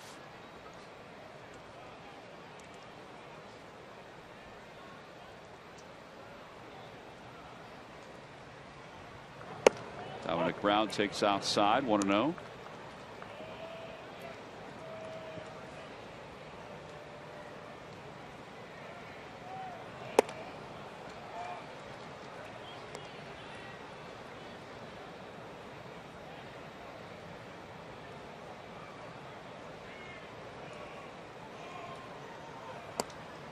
Pitch of the day is inside and low. When I was making the comments earlier about Dominic Brown, the hitting and the change in the stance, it's something that won't take a long time to get used to. Just a matter of getting your timing down. So it might take a couple of at bats, maybe a game or two. But the biggest thing is that if you change your stance, you go down in the bullpen, and when guys are throwing their sides, you stand in. Like a game situation. They don't tell you what's coming. You just take some pitches and try to get your timing down. Now, do guys mind when you do that? Not a bit. Outside, 3-2.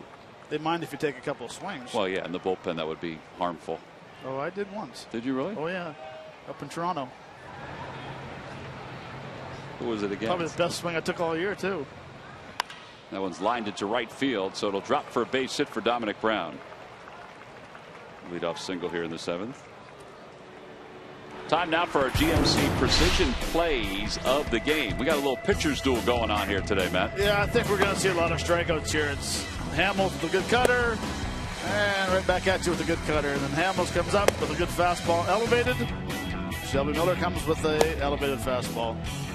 And then Cole Hamels comes back with another high fastball. See where I'm going? Whatever you do, I can do better. Strikeout for strikeout. Well, Hamels is going to try to bunt here to get Dominic Brown into scoring position. He has 5 strikeouts. Shelby Miller has 8.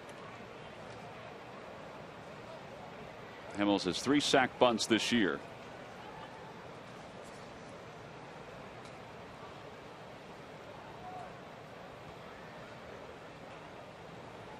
Bunts it in the air over the screen. So who did you take the swing against in the bullpen? Sean Markham. You know, I didn't think he liked you when we saw him last year.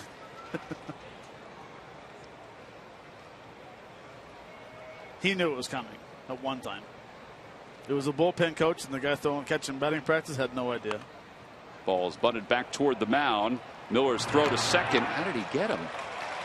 Dominic Brown is forced at second base. 1-6 on the putout. Well, I thought that was a mistake when Miller turned and went over towards second base. It wasn't, though. He took a chance. We can see, let me see, Dominic Brown. He read it on the ground. Shelby just came up and threw a strike to second base. Yeah, he looked back at one point, but that really didn't slow him up. No, I mean, that's not going to show. I mean, well, maybe a little bit. Pause right there. Maybe a little bit. You know what? Looking at it again, that pause when he looked back, that cost him. Well, Shelby Miller's afternoon is complete. The Phillies have a runner at first base. Luis Avilan was signaled from the bullpen for the Braves, so we have a pitching change.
Nemours Kids Run the Bases will take place Wednesday, July 22nd, after the Phils take on the Tampa Bay Rays. All part of a 3-game series. Tickets can be purchased by going to Phillies.com.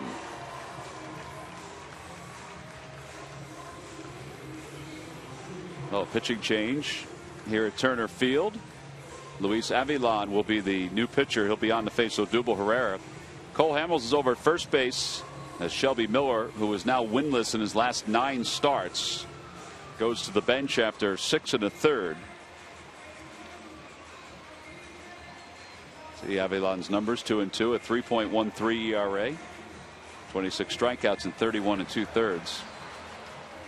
26 strikeouts, 31 innings, due to the fact that he has a very good fastball, tops out at 95 miles an hour, curveball, and a change as well. I can't get over that. Shelby Miller has not got no decision over, what, say, 8? 9. 9. Yeah, last 7 games, he's 0-2 with an ERA of 3.42. Odubel today is 1 for 3. Boy, the Phillies have really had some trouble on the base paths today. Odubel, his last time up. I can't tell if that's trouble for Dominic Brown. It just didn't look like, looking at the replay, that he was moving as fast as he probably could when he's forced out at second base. I mean, maybe that's as fast as he can run. I don't know. But he definitely slowed up as he was getting closer to the bag. Odubel pops it up. Shallow right. Markakis says he has it. 2 outs. Monday night, the Jahlil Okafor era begins. The Duke standout and Sixers first-round draft pick steps onto the court for the first time with the Sixers in NBA Summer League action. Monday night at 7, only on the Comcast Network.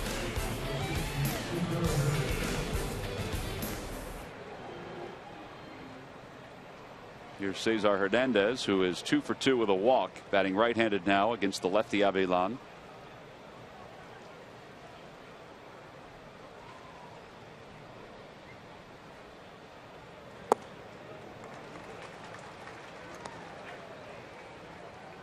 Avilan's got a double pause. Starts his leg kick, stops, starts again, then goes again. So as a hitter, ignore the first one. Get your timing down off the second one. Leave it. Now go. I guess they've seen him so much that it might be, you know, they could say they're a little used to it, but it probably is the first time you see him in a series. Still tough to pick up.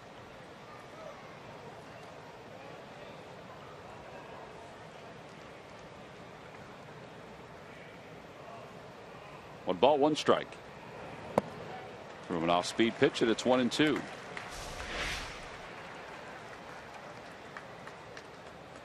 See right here, he pauses just a hair.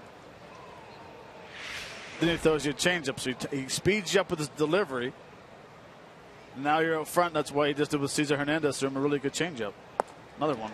Another one. Down on strikes. 9th strikeout for Braves pitching today. No runs, 1 hit, 1 man left for the Phils. Time to stretch here at Turner Field.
Braves. Every time the Phillies retire, the opposition 1-2-3. Comcast will make a contribution to Phillies charities. Phillies baseball is brought to you by Xfinity, the official entertainment provider of the Philadelphia Phillies. Just 1-2-3 innings so far for Hamels. Aaron Harang, Cole Hamels. Well, it's tough when you have two pitchers among the league leaders in lack of run support. This is basically where Hamels has lived for the last several years. I know people are probably tired of us talking about it. Phillies average, though, 2.69 runs per game. It's a fact. It's a fact. You know.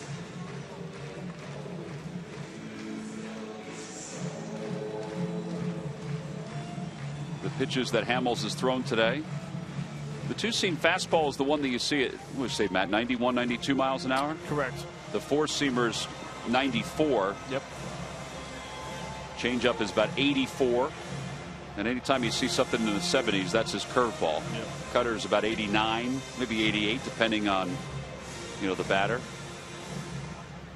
I'm still a firm believer that two-seam fastball by Cole Hamels, especially with teams, Atlanta Braves, his first start this year versus Atlanta Braves, have not seen that two-seam fastball. So a lot of times left-handers get in there, they think they're going to get that cutter away or the changeup. Now all of a sudden you get what we call the lane changer, the two-seamer coming in on the left-hander. It's a very good pitch, very good weapon. Well, as we begin the bottom of the 7th inning, Pedro Ciriaco, Johnny Gomes, Andrelton Simmons for the Atlanta Braves. Ciriaco waves at a changeup. It's 0-1.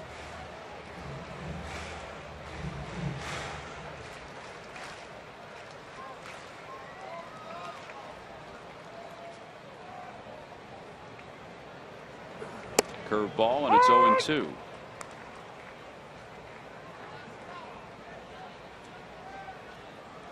Ruiz has done an excellent job behind the plate with Hamels today. They haven't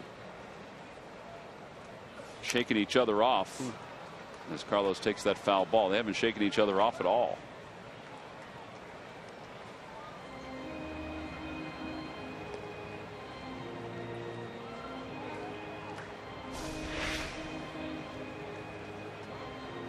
This is a spot that you don't want to get hit too often. Yep.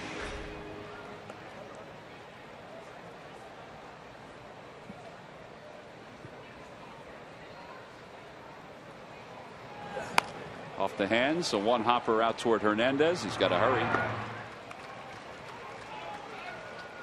What a way. Speaking of Carlos Ruiz, our Hyundai defensive play of the game. Come back right here. Johnny Gomes trying to take a secondary lead. Shoots quick feet. Throws a strike to Ryan Howard for a big play. Turning point right there. That's your defensive play of the game, brought to you by your local Hyundai dealers. Well, in this kind of game, all those kind of plays are important. Johnny Gomes is 1 for 2. He singled in the second. That's when he was picked off by Carlos. Struck out his last time up. The 100th pitch of the day for Hamels, up high.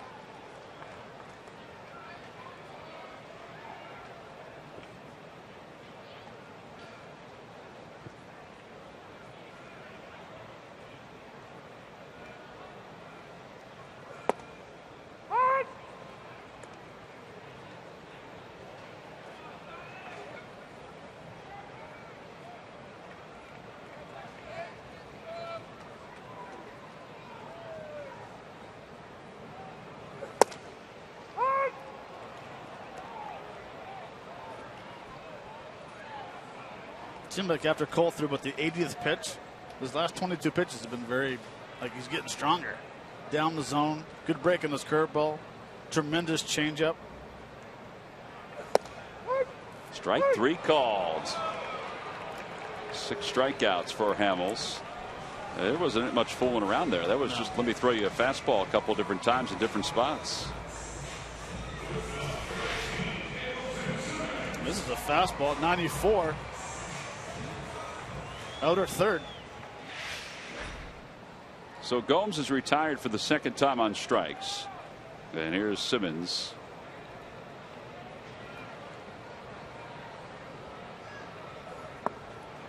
Curveball 0-1. There's no pattern. That's when you know a guy's on. I would think there's really no pattern. When you have the confidence throwing any pitch at any time for a strike.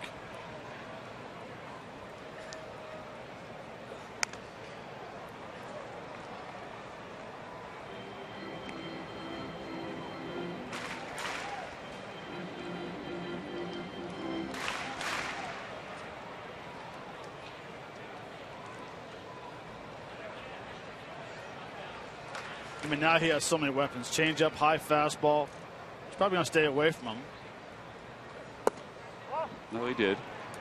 Threw a changeup toward the outer edge. Yep. Which you think is a good time. You're setting him up for a two-seamer low and away. Oh, okay. He's coming in, though. With a curveball.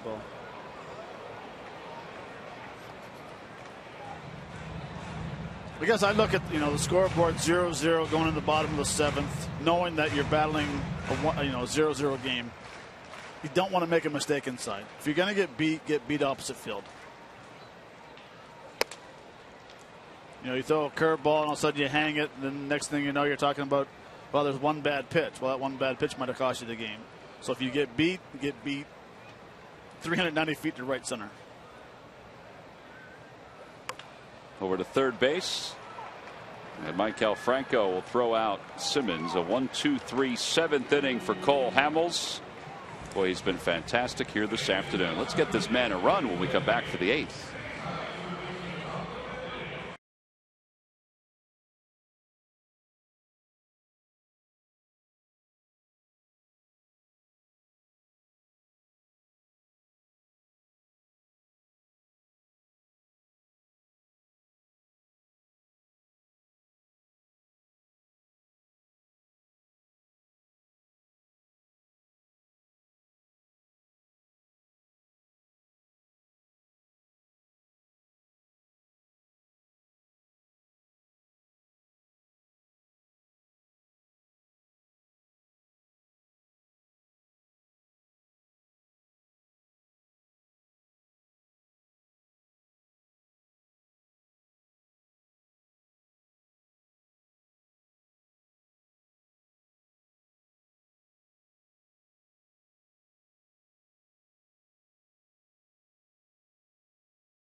.com to find out. Toyota, let's go places.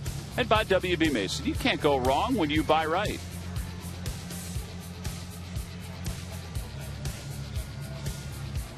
Top half of the 8th inning. Yuri Perez comes into play left field. He'll bat 9th. This is a double switch, so Jim Johnson will come into the ball game at bat 7th. That's where the pitcher's spot will be.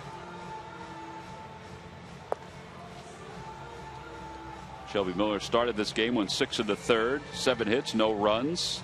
Luis Avilan will be credited with 2/3 scoreless.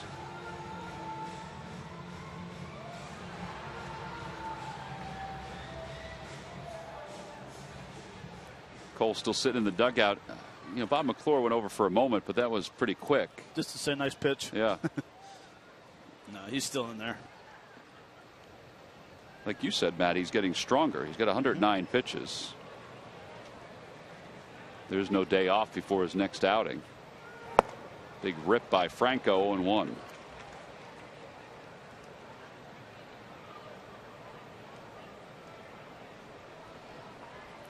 Franco is 1 for 3 in this ball game.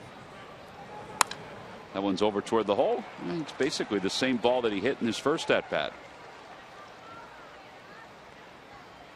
A A leadoff single for Franco, and that brings Ryan Howard to the plate. It's time for the Major League Notebook. Murph? All right, thanks, Tom. It's presented by St. Joseph's University. We start off with some bad news for the Washington Nationals. Steven Strasburg is finding himself back on the disabled list again, second time this year. This time it is a strained oblique that is sending him there. He had been pitching very well for the Nats. He was 2-0 with an ERA of 1.15 since getting off the DL the last time with that stiff neck. And perhaps, guys, it's contagious because in today's game for the Pittsburgh Pirates, Starling Marte, their starting left fielder, also left that game in the fourth inning with what they're saying is a strained oblique. Took a big swing and a miss and immediately clutched his side and had to leave the game. So Starling Marte most likely going to be out for a little bit if that is indeed a strained oblique. So it's kind of going around the league, I guess. But Steven Strasburg, once again on the disabled list, he cannot stay healthy, it seems. There's a ground ball knocked down by Peterson. He has time to get Ryan Howard at first. No shift on for the Braves, but Peterson was able to get to the ground and keep it around his area. The Nationals, by the way, just to cap off what Murph was saying, looks like Tanner Roark will slide into the rotation for Washington. He basically picked up for Strasburg yesterday. He pitched the other day at Citizens Bank Park. Phillies hit him around a little bit. Important guy to have in your bullpen. Absolutely. Here's Carlos. He's 1 for 2.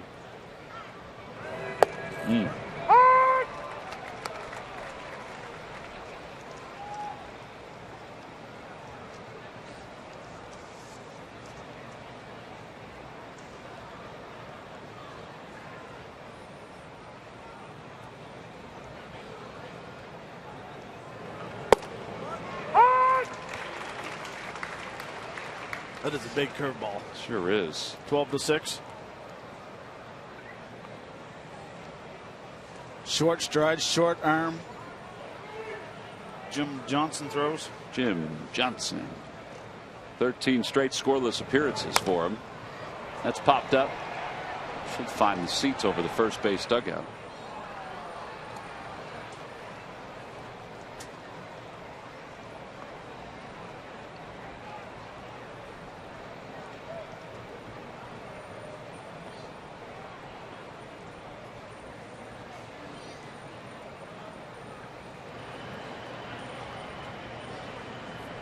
Kenny Giles warming up in the pen.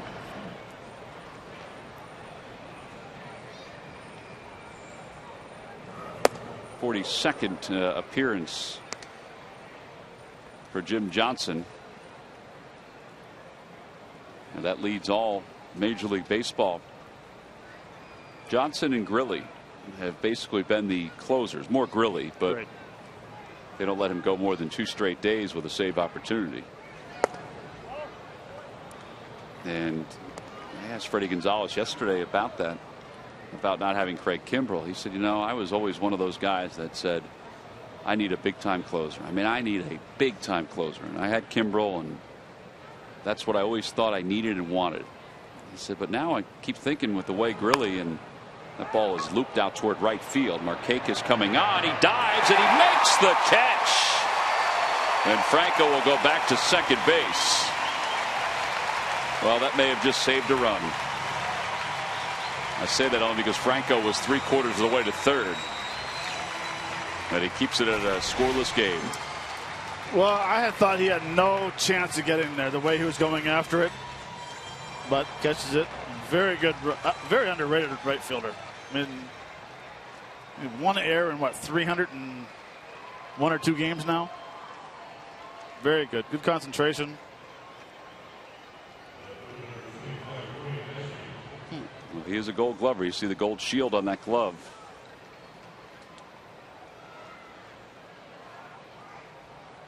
So 2 away here in the 8th inning. And here's Cody Ashe. Getting back to what Freddie Gonzalez said, he said, you know, I don't think everybody can do it, but I think a Grilly and a Johnson and a combination of that could replace a big time closer and give you success and save you a ton of money. Well, it gives you options. One guy is going to be a setup man. It's like Mariano Rivera used to set up John Wetland.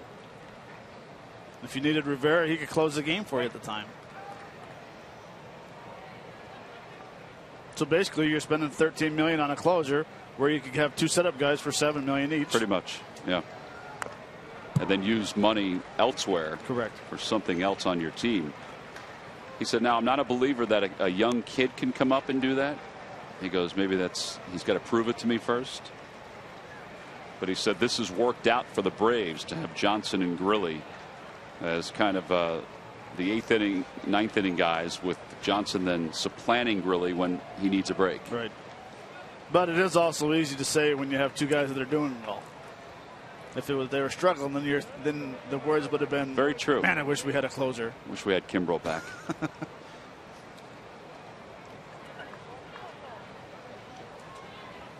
Well, after Przinsky goes out after getting hit by that foul ball, it's 0-2 to Ashe with a runner at second.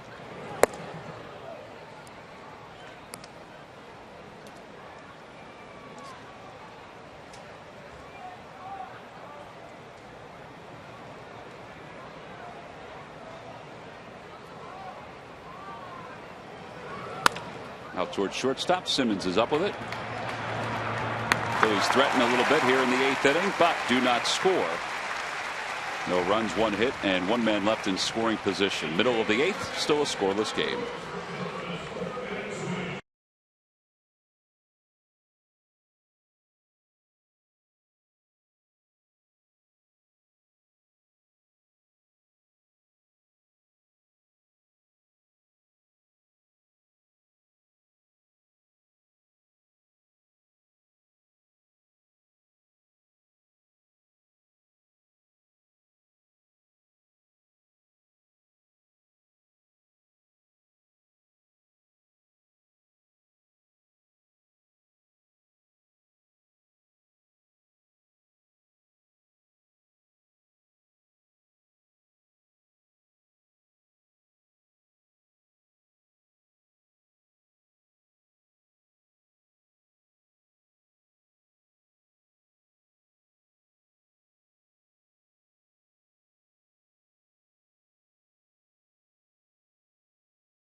This one is a special delivery that took place before the ball game. This is Tom Willis, who was born without any arms, and he's been touring Major League Baseball, throwing out the first pitch at all kinds of different ballparks. It's all part of support of his cause, which is Pitch for Awareness.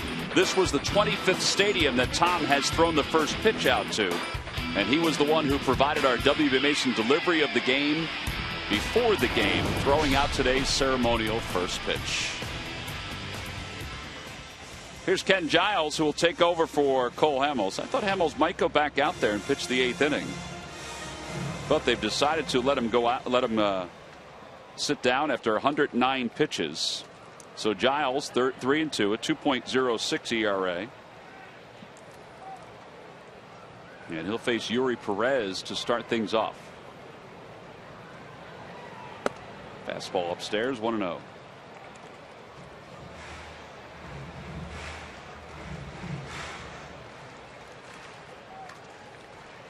Perez, 297, no home runs, 1 RBI.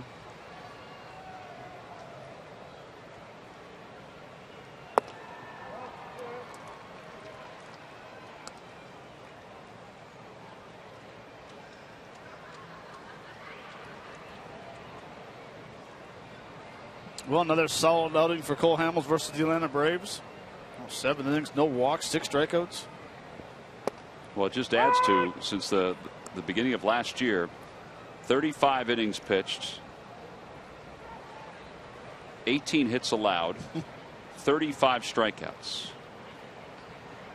and an earned run average, counting today, that is down near 0.70.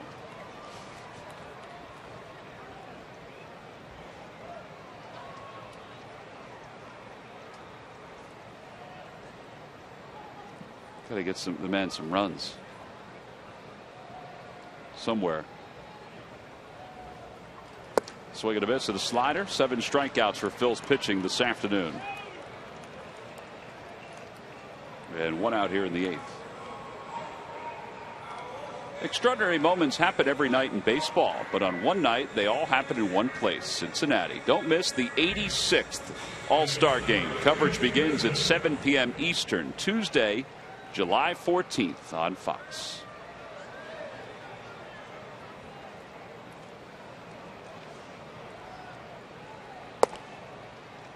Peterson takes a strike. It's 0-1. Starters for the All-Star Game will be announced later on tonight. Reserves will be announced tomorrow.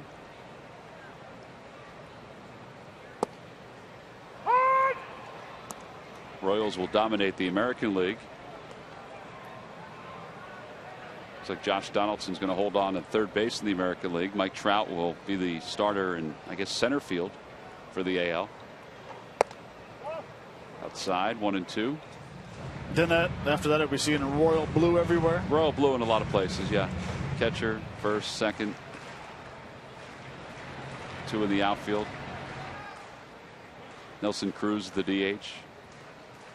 Swing and a miss, and back-to-back strikeouts. He got back-to-back hitters on sliders.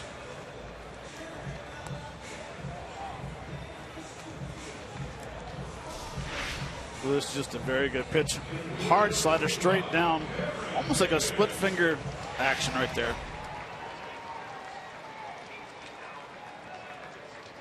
2 away for Cameron Maybin.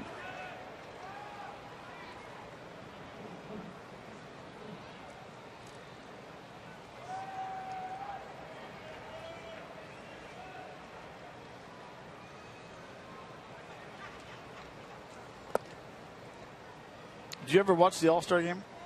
All the time. Do you really? Well, I mean, unless my boys have a game and I'm out there, but I'll watch it. Home Run Derby's on also in the house. I'll watch that for a couple rounds, and that's it. Off the end of the bat, popped up foul. I just want to see if someone hits the river. Yeah. This is like having it in Pittsburgh with the right field porch when Ryan Howard participated. I think it was Ryan Howard. Yep. Competition's a little bit different this year. They're going to time a lot of it.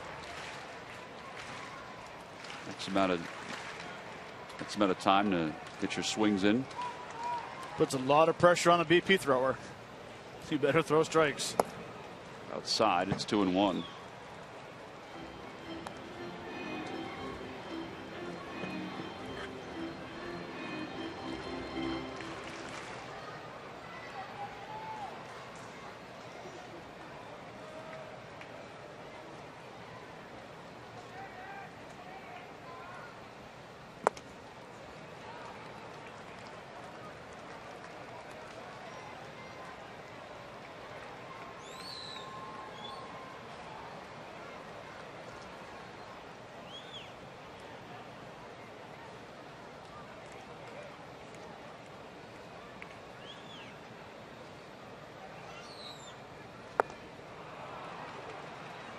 Well, he has got that slider working here this afternoon. And now as a hitter, you're thinking, well, it's 3-2. You're guaranteed a fastball. Not so much, especially when you just throw a really nasty slider at 3-1. He throws a fastball at 97 at the knees. Maybin thought it was low. The side is retired. He just struck out the side. Braves go down in order. We'll go to the 9th inning in search of some runs from the bottom of the Phillies lineup.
25 or more are eligible for fundraising opportunities that benefit their designated cause.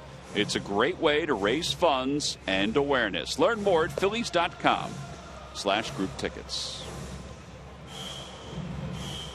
Top of the ninth inning, Jason Grilli, who is the closer for the Atlanta Braves, will step into the game and face Galvis, Brown, and then the pitcher's spot. Grilli 3-3, 2.93 ERA, 30 2/3 innings. We did not see him in Friday's ball game, which was a save situation because he had worked a couple days in a row. So Jim Johnson pitched. Jason Grilli, a 2-pitch pitcher, fastball 93 to 95, and a very good slider, 81 to 84 miles an hour. Galvis is 1 for 3 today. Outside, 1-0.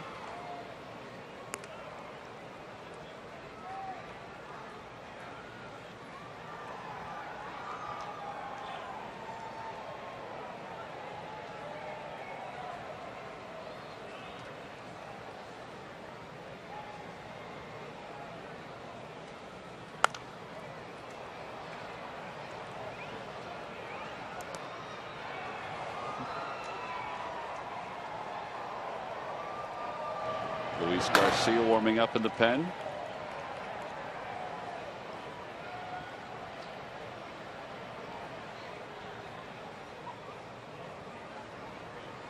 That could change. You get a leadoff guy on, Papelbon might jump up quick and start getting loose.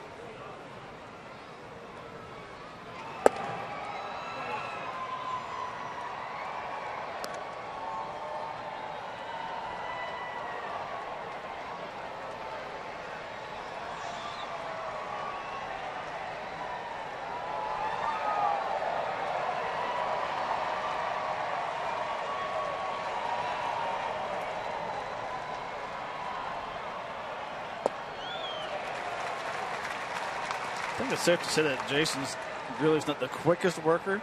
No. Gets on there, he'll drop his head, look in his glove. He's got a little act going. Good guy. Oh, awesome. Great teammate. It's all part of his shtick as a closer. 2 balls, 2 strikes to Galvis. And Freddie strikes out. There's that slider that Matt was talking about. One away here in the ninth. Dominic Brown's coming up. Well, this is nasty. This is a hard slider, late break. Dangerous area, but it's pretty nasty.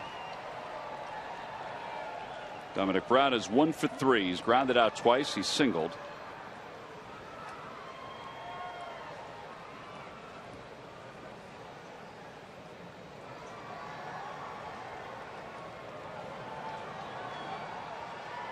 And Revere is out of the on-deck circle.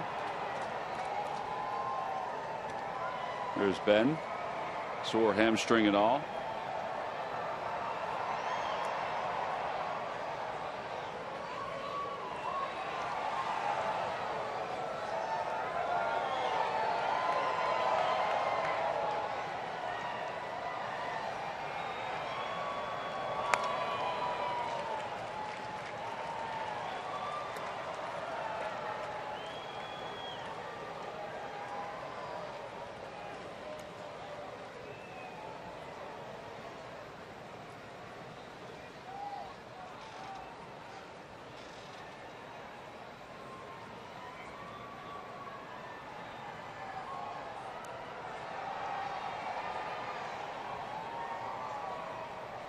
One ball, 1 strike.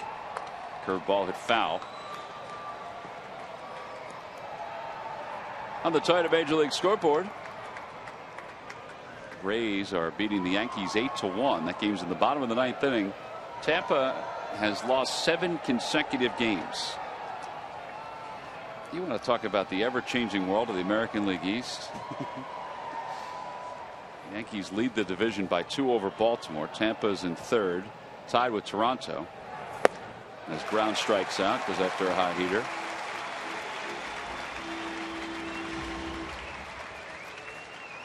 So here's the AL East standings. The Red Sox are within 7. Tampa's lost 7 straight. Toronto's lost 3 straight.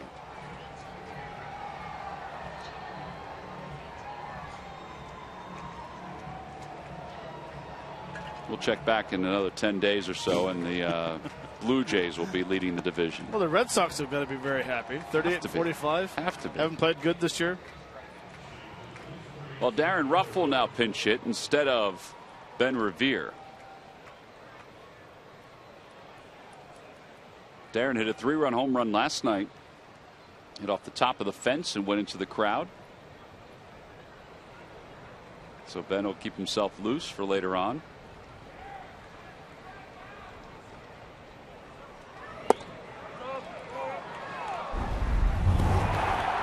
Here's Tom. You just said it last night. Fastball off wood, down the zone, right off the yellow line.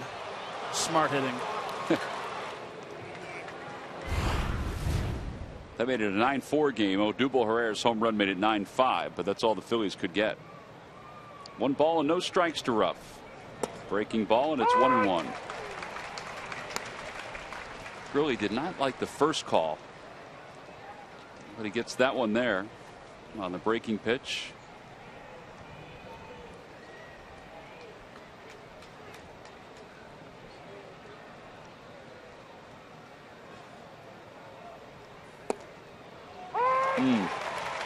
That's a tough pitch.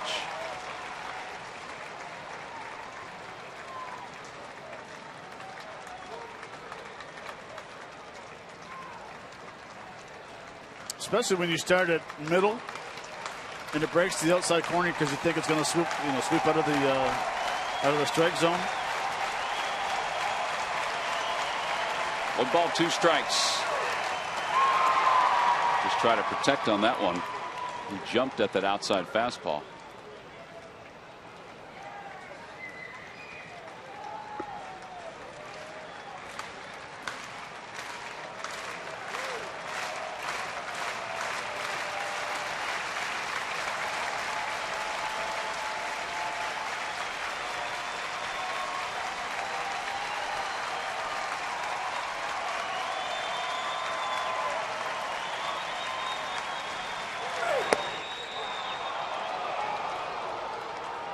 A little extra behind that one. A little extra grunt from Grilly.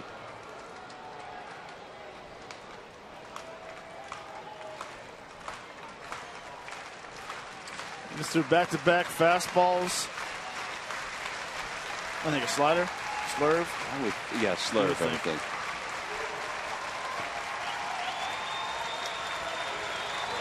There you go. You got him. He just struck out the side here in the top of the 9th inning. Well, that's 12 strikeouts for Braves pitching this afternoon, middle of the 9th inning. Still nothing solved. Markakis will lead it off.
They start a 4-game series against the Los Angeles Dodgers tomorrow. Here's your pitching matchup. Sean O'Sullivan will be taking on to be determined. Carlos Frias was supposed to start that game, but he went on the disabled list today for the Dodgers, so that is still to be determined. On Tuesday, Chad Billingsley will take on the left-hander Brett Anderson. On Wednesday, it'll be Adam Morgan for the Phils and Clayton Kershaw for the Dodgers. And then on Thursday, Kevin Correa and Zach Greinke will go head-to-head in L.A. So there's your pitching matchups for that one.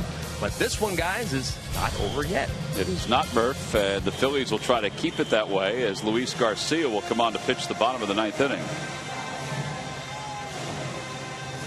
Garcia 2-3 at 3.41 ERA. And Nick Markakis will lead things off. Kelly Johnson's in the on-deck circle to pinch hit for Chris Johnson. Markakis last night hit a double off the base of the wall. It was one of the closest balls that he's hit to a home run this year. No home runs, 25 runs batted in. And the first pitch to him in this at bat. Fastball chopped off the plate. Hernandez has it around the second base bag, throws him out. One pitch, one away here in the bottom of the 9th. And Kelly Johnson will pinch hit.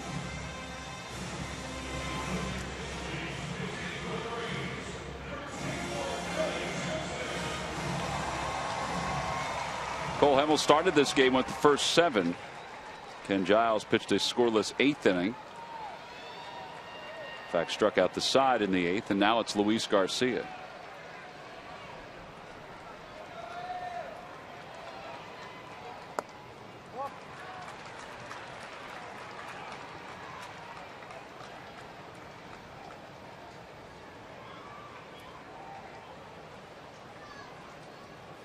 Outfielders are playing pretty much straight up. Not playing no doubles.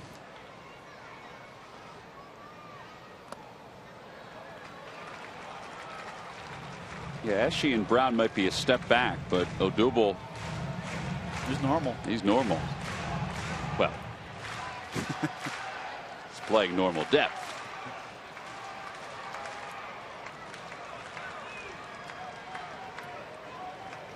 Two 2-0 to Kelly Johnson. Fastball. 94 on that one from Luis Garcia.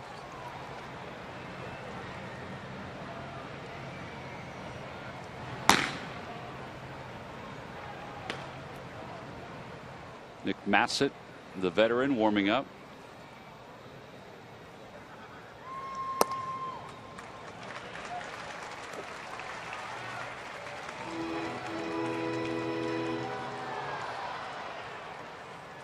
Brzezinski in the on-deck circle.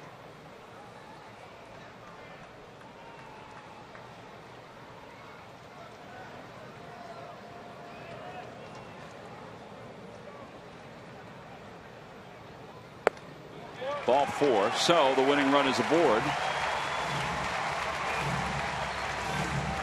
Coming up next on Cure Auto Insurance presents Phillies Postgame Live. Ricky Bo breaks down the final game of this Phils-Braves series, and he'll look ahead at the team's upcoming trip to the West Coast, where they'll reconvene with former teammate Jimmy Rollins. Watch that today after the ball game. That walk by Kelly Johnson is only the second base runner since the 4th by Atlanta.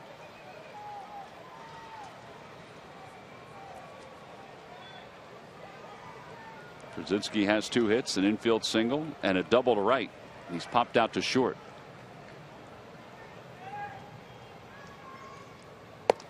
I think you heard Adrian Johnson say that pitch is up and away. Now this is where you need your outfielders to back up a little bit. You do whatever it takes to not allow a ball to get past you to the gaps and get the ball in quick. Easier said than done in this ballpark.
That one is looped out toward left center field. It's going to drop for a hit. Johnson's thinking third. He's around second on his way. The throw by Odubel. Herrera is not in time. The winning run is at third base. Excellent base running by Kelly Johnson to go first to third on a ball in front of him.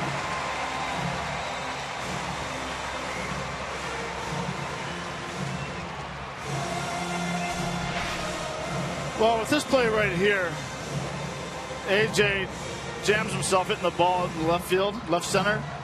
But it's the route that Herrera took. He went straight across, then came in thinking that the ball was hit a little harder. There you can see him, this is the background, you notice. But I agree, Tom. Very good base running.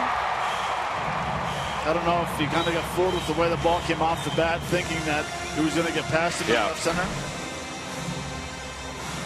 Well, Pete Buchanan has just signaled for Cody Ashe to come in, so it looks like they're going to play 5 infielders, with Ashe being the 5th infielder. Pete Buchanan, we're not totally sure what his managerial style is. You don't see this that often. You didn't see it that often with Charlie Manuel, if ever. You didn't see it with Ryan Sandberg.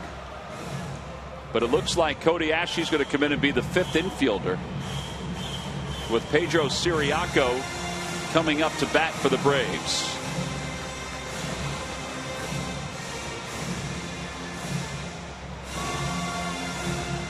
Cody's going to switch gloves. Probably didn't think he would use his infielder's glove anymore.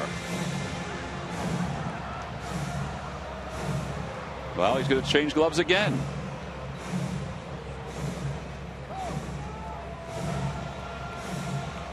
So the infield alignment will be Howard, Hernandez, Ashe up the middle, and Galvis and Franco on the left side.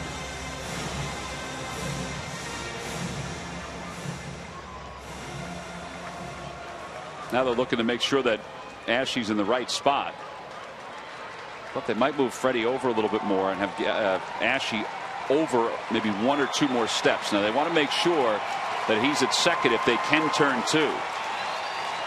Siriaco can bunt. You got to be leery of that. Should be first pitch out. The winning run at third in the dirt, smothered by Ruiz, 1-0. Just you do a first pitch out or throw him out of the zone. That way you get a read of the guy at third base.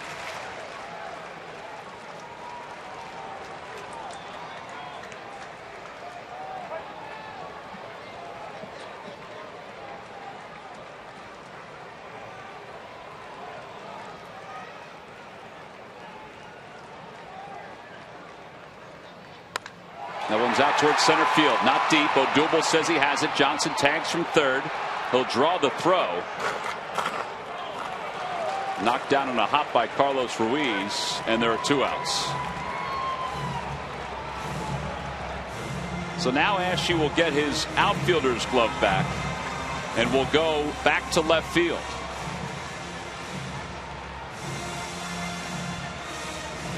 And Juan Uribe will be the pinch hitter.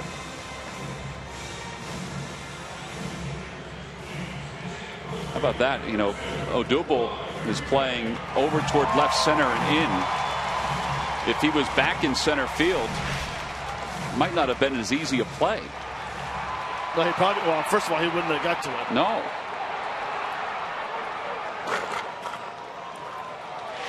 So the alignment as a whole was designed to keep 5 infielders right in the infield, of course, but to move Odubel over, I mean, he was in the right place at the right time. So now Uribe. Swing and a miss. Uribe batting in the 7 hole. That's the pitcher spot.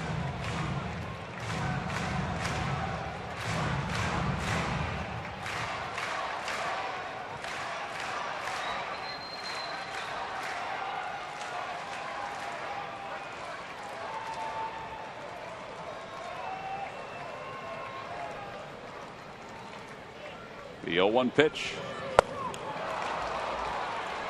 Back-to-back sliders.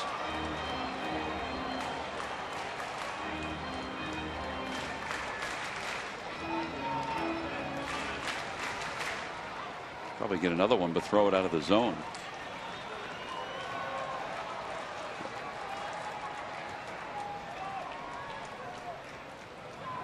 He did get another one. It wasn't out of the zone, but Uribe missed it, and the side is retired. So the Phils rolled the dice on a different alignment.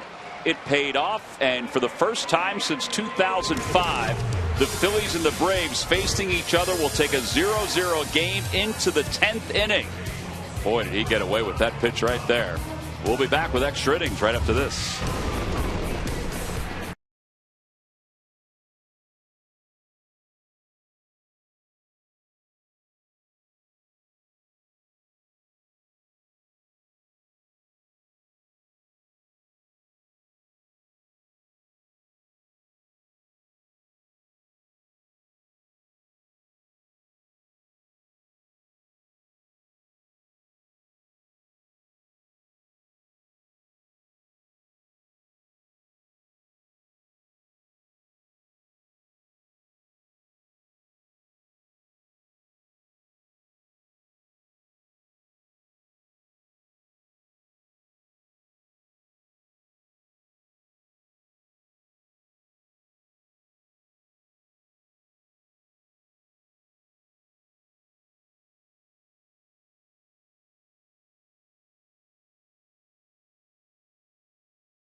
And it's the first time since 2005 that these two teams go into extra innings in a scoreless ball game. That game was won in April by the Phillies 2-1. The last time the Phillies took a scoreless game into extra innings was earlier this year. In fact, it was on June 14th against Pittsburgh. Last time for the Braves was in April of last year. They won it 1-0 in 10 innings. Nick Massett will be the new pitcher for the Braves. 28th game for Massett. 2-1 with a 3.60 ERA. Kelly Johnson, who pinch hit and walked in the bottom of the 9th inning, will stay in the game and play first base.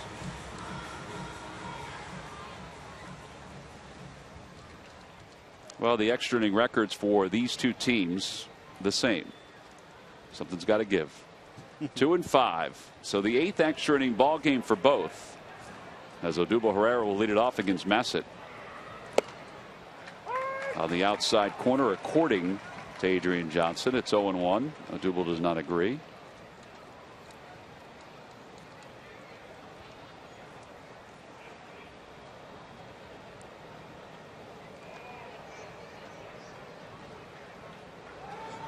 That one's a line drive, base hit into right field for Herrera, his second hit of the afternoon.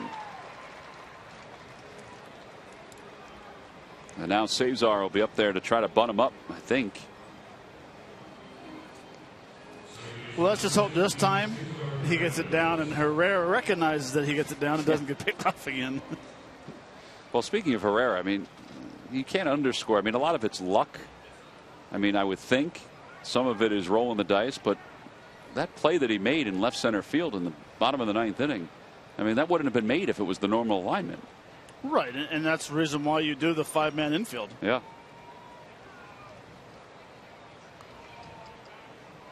Dana Evelyn warming in the pen. And it's luck. I mean, it is. Yeah. It's really luck.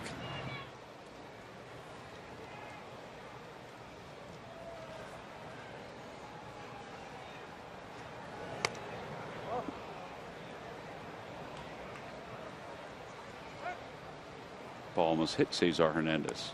1 ball, no strikes. Well, Nick Massey does have 4 pitches. He has a pretty good fastball, but he does have a very good cut fastball. 89, 91 miles an hour. He also throws a split finger fastball, so you got to be aware of that in the dirt if you're at first base, second, or at third. That ball is bunted foul. He's got to just sacrifice this. He can't run up in the box like this.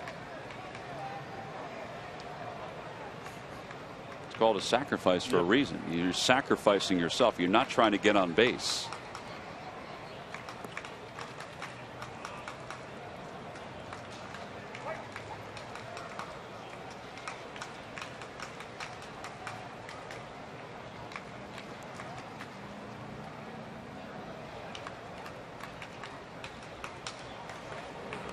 In the dirt, he wasn't squaring. It's 2-1. Pete McCann did say the other night in a similar situation that he was debating on what to do with Cesar Hernandez, but felt like he's a table setter. Table setters should be able to bunt and bunt a guy in a scoring position. Said he knows he's hot. Well, if he believes he's hot, then it's a good time to do a hit and run. There goes Odubel. The pitch is slapped towards shortstop. The vacant hole. It's a base hit. Odubel Herrera stops at second base. And it was the perfect time to do a hit and run. The third hit of the day for Cesar Hernandez. That a baby.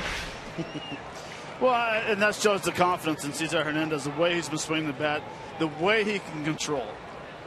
Very surprised that the shortstop would be covering that situation, knowing if Herrera is going to steal or run, it's going to be hit and run. So really, kind of shocked that the shortstop was covering.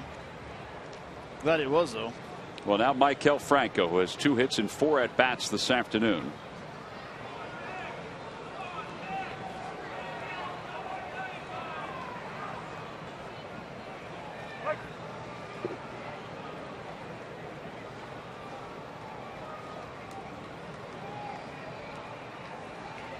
Well, he's 1 for 10 with runners in scoring position. 1 ball, no strikes.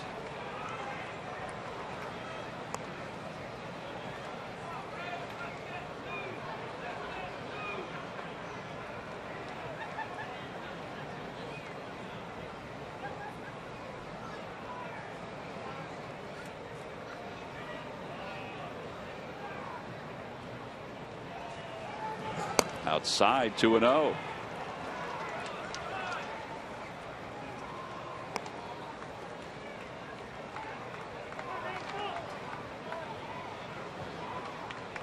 This is where Franco really has to concentrate on hitting the ball to right center. First and second situation, you want to hit behind the runner at second base. It's the exact same as the man on second base, none out. Hit the ball to right field, get him to third base. All right, now he's got a 3-0. Are you giving him the green light here, or is he taking a pitch? Absolutely green light. Howard on deck. But green light, but I still want my thought process for him is to think Bank of America right center. Ball 4 and the bases are loaded. Freddie Gonzalez is coming out. They want the lefty Dana Evelyn to face Ryan Howard. So another pitching change for the Atlanta Braves. The Phillies have loaded it here in the top of the 10th inning, and Atlanta goes back to the bullpen. So with nobody out, the Phillies still have a chance to take the lead when we return.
7th inning. Dana Evelyn is the new pitcher for the Atlanta Braves. And he's on to face Ryan Howard. Evelyn just his 10th ball game. The journeyman. He got Howard to pop out to shortstop in last night's ball game.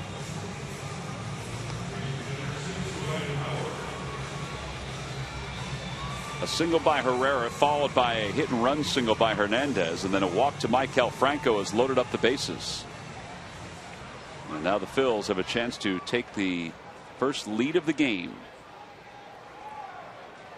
You got the veterans Howard and Ruiz due up next.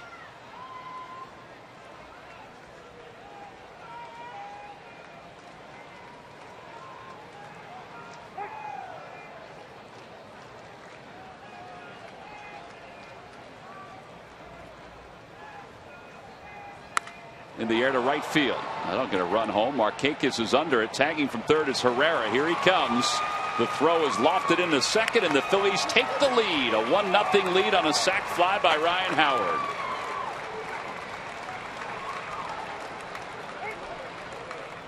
And Freddie Gonzalez coming right back out. Over to third base goes Cesar Hernandez. It's amazing how this game, the momentum can change. You have first and third, 9th inning. Yeah. Don't get a run in. All of a sudden now the base is loaded and you do your nice job of hitting a sac fly. That's a good job by Ryan Howard. He got a pitch he can drive here. Well, the key is he stayed on the ball. You know, if he pulls off that ball, hits a ground ball to second base, and then you're in trouble. But he stays through the ball, hits it deep enough to right field to advance one, Herrera to home, but Cesar to tag to get to second base. Now you have first and third. So another pitching change for the Braves. A little different story, though. The Phillies lead at 1-0 here in the top of the 10th.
The 10th inning, 1 run on 10 base hits here this afternoon. And another pitching change for the Braves. Jake Brigham, who pitched in last night's ball game. Brigham just made his major league debut this past Tuesday after being in the minor leagues for 9 years. He originally drafted by Texas at the age of 18, but now at the age of 27 he made his major league debut earlier this week. So Carlos Ruiz is the batter with runners on first and third. Now remember, Carlos can handle the bat if you ask him to bunt. I don't know if they would do that here or not, with Franco at first and Hernandez at third. He does square. It's in the dirt, gets away from Przynski. That allows Franco to go to second. 1 ball, no strikes. Runners on second and third.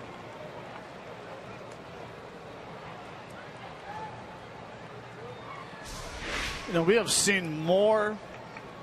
The slider, Przynski kind of got lazy on it, but we've seen more attempts, not just with the Phillies, but through baseball, for the safety squeeze. Yeah. Could be that offense is down and they're trying to get offense some way. Infield is now in. 1 ball, 1 strike.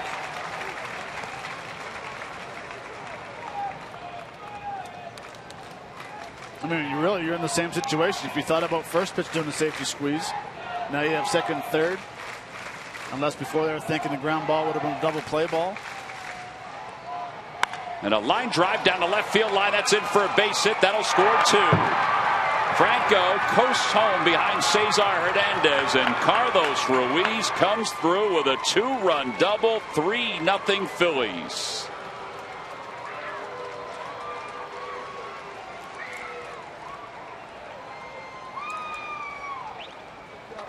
Well, so much for the safety squeeze.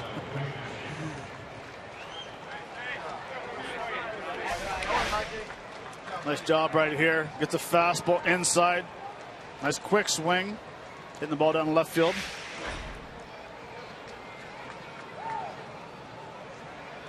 As she hits that one sharply on one hop, Peterson's got it. 2 outs. Ruiz goes to third.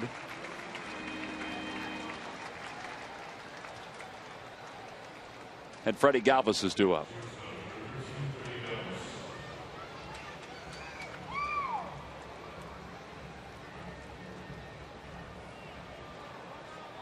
And how it changes, in the situation you have first and third, wild pitch. Now all of a sudden you have 2 runners in scoring position. Your game plan changes as a hitter and as a defensive alignment. Playing for 2, now the infield's in. You thought about a safety squeeze, now it's a double. Yep. Try to figure the game out, Tom. You never will. All I know, Matt, is there once in a while you've got to put a 5-man infield out there. I hear you.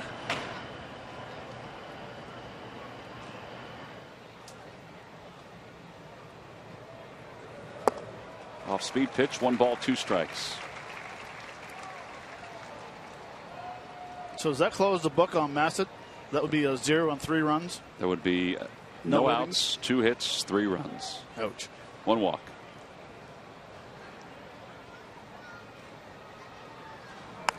That one slapped into left field, a base hit. Now all of a sudden it's not a save situation. An RBI single for Galvis, his second hit of the day. 4-0 Phillies.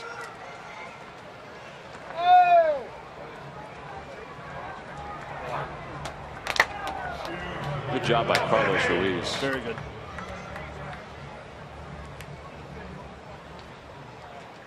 See a little semblance of success for him. He's one of everybody's favorites.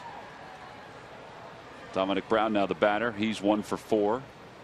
8th man to bat in this inning.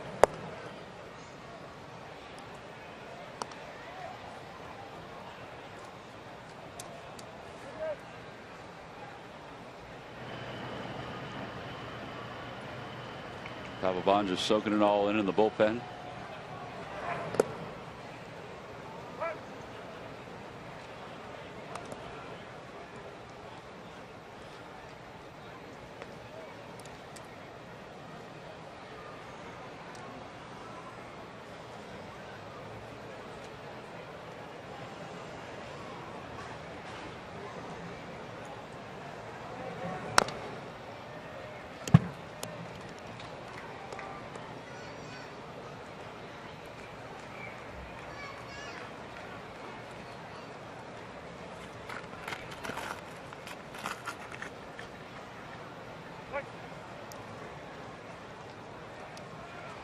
Good time for a home run.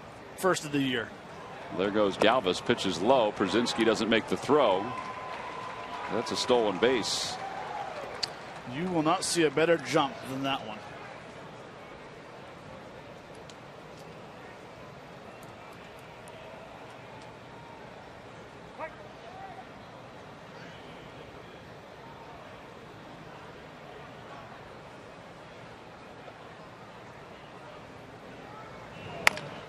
Out toward the middle on a few hops. Simmons throws out Brown.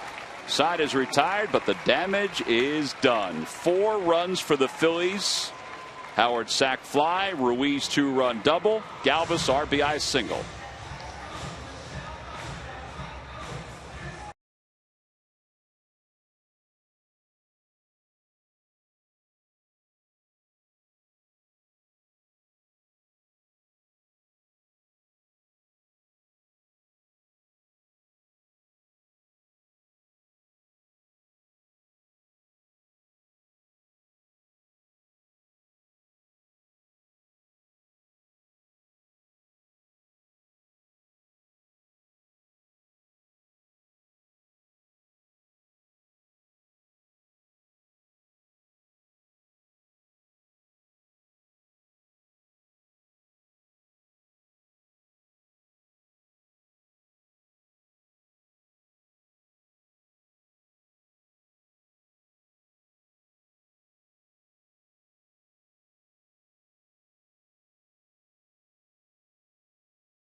And Jonathan Papelbon is going to come on to try to end this 6-game losing streak for the Phils.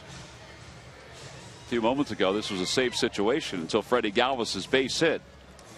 So Papelbon is going to face Andrelton Simmons, Yuri Perez, and the top of the order for the Atlanta Braves, Jace Peterson.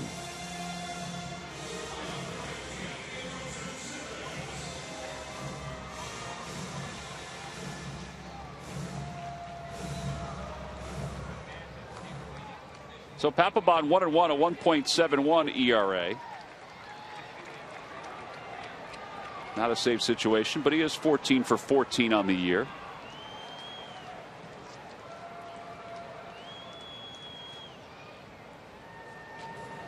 Starts him off with a breaking ball that's high.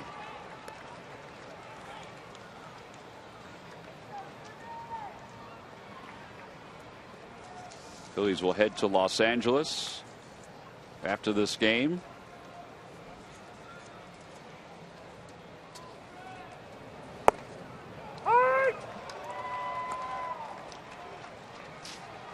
Hoping to do so with a victory under their belt.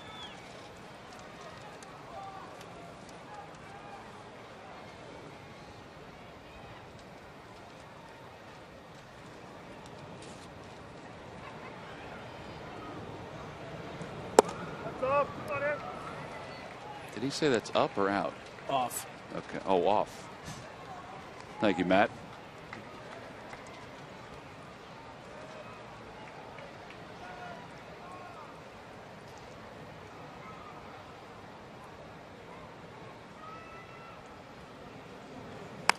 Off the hands, out toward the middle, flagged down by Hernandez, throws to first in time to get Simmons.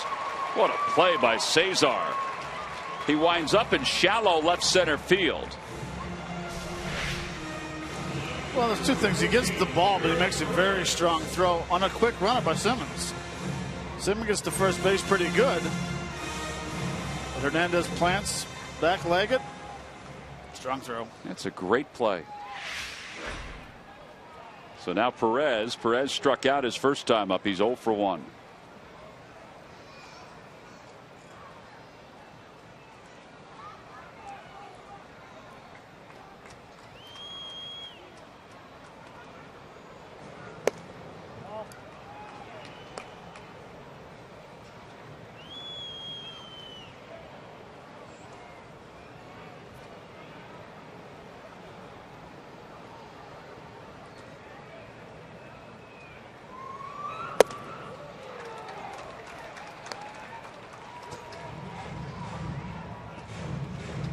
What are you laughing at, Matt Stairs? Papelbon just threw a fastball, and he looked at the gun right away and right in left center with his arms elevated out like it was cheese or something. Well, would you term it cheese? Popped up. Cesar Hernandez makes the catch. 2 outs.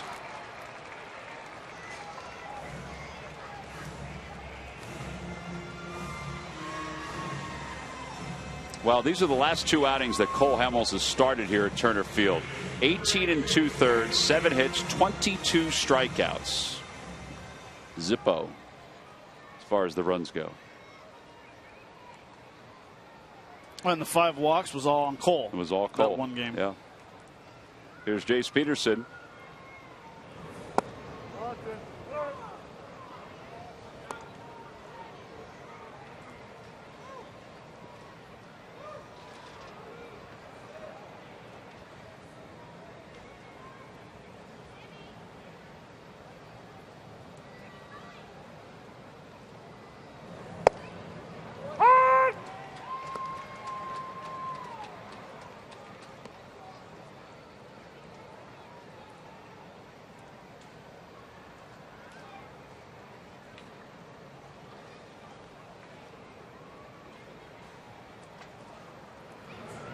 Off the end of the bat, over toward Franco. He's got it. His throw to first is in time, and the Phillies' 6-game losing streak is over. They score 4 runs at the top of the 10th inning, and they win it 4-0 over the Atlanta Braves to salvage this 3-game series. Now, every once in a while, baseball, you need a little luck, and the Phillies got that with their alignment of the infield and the outfield in the bottom of the 9th inning. And then you get a little skill, and that's exactly what the Phillies had in the top of the 10th.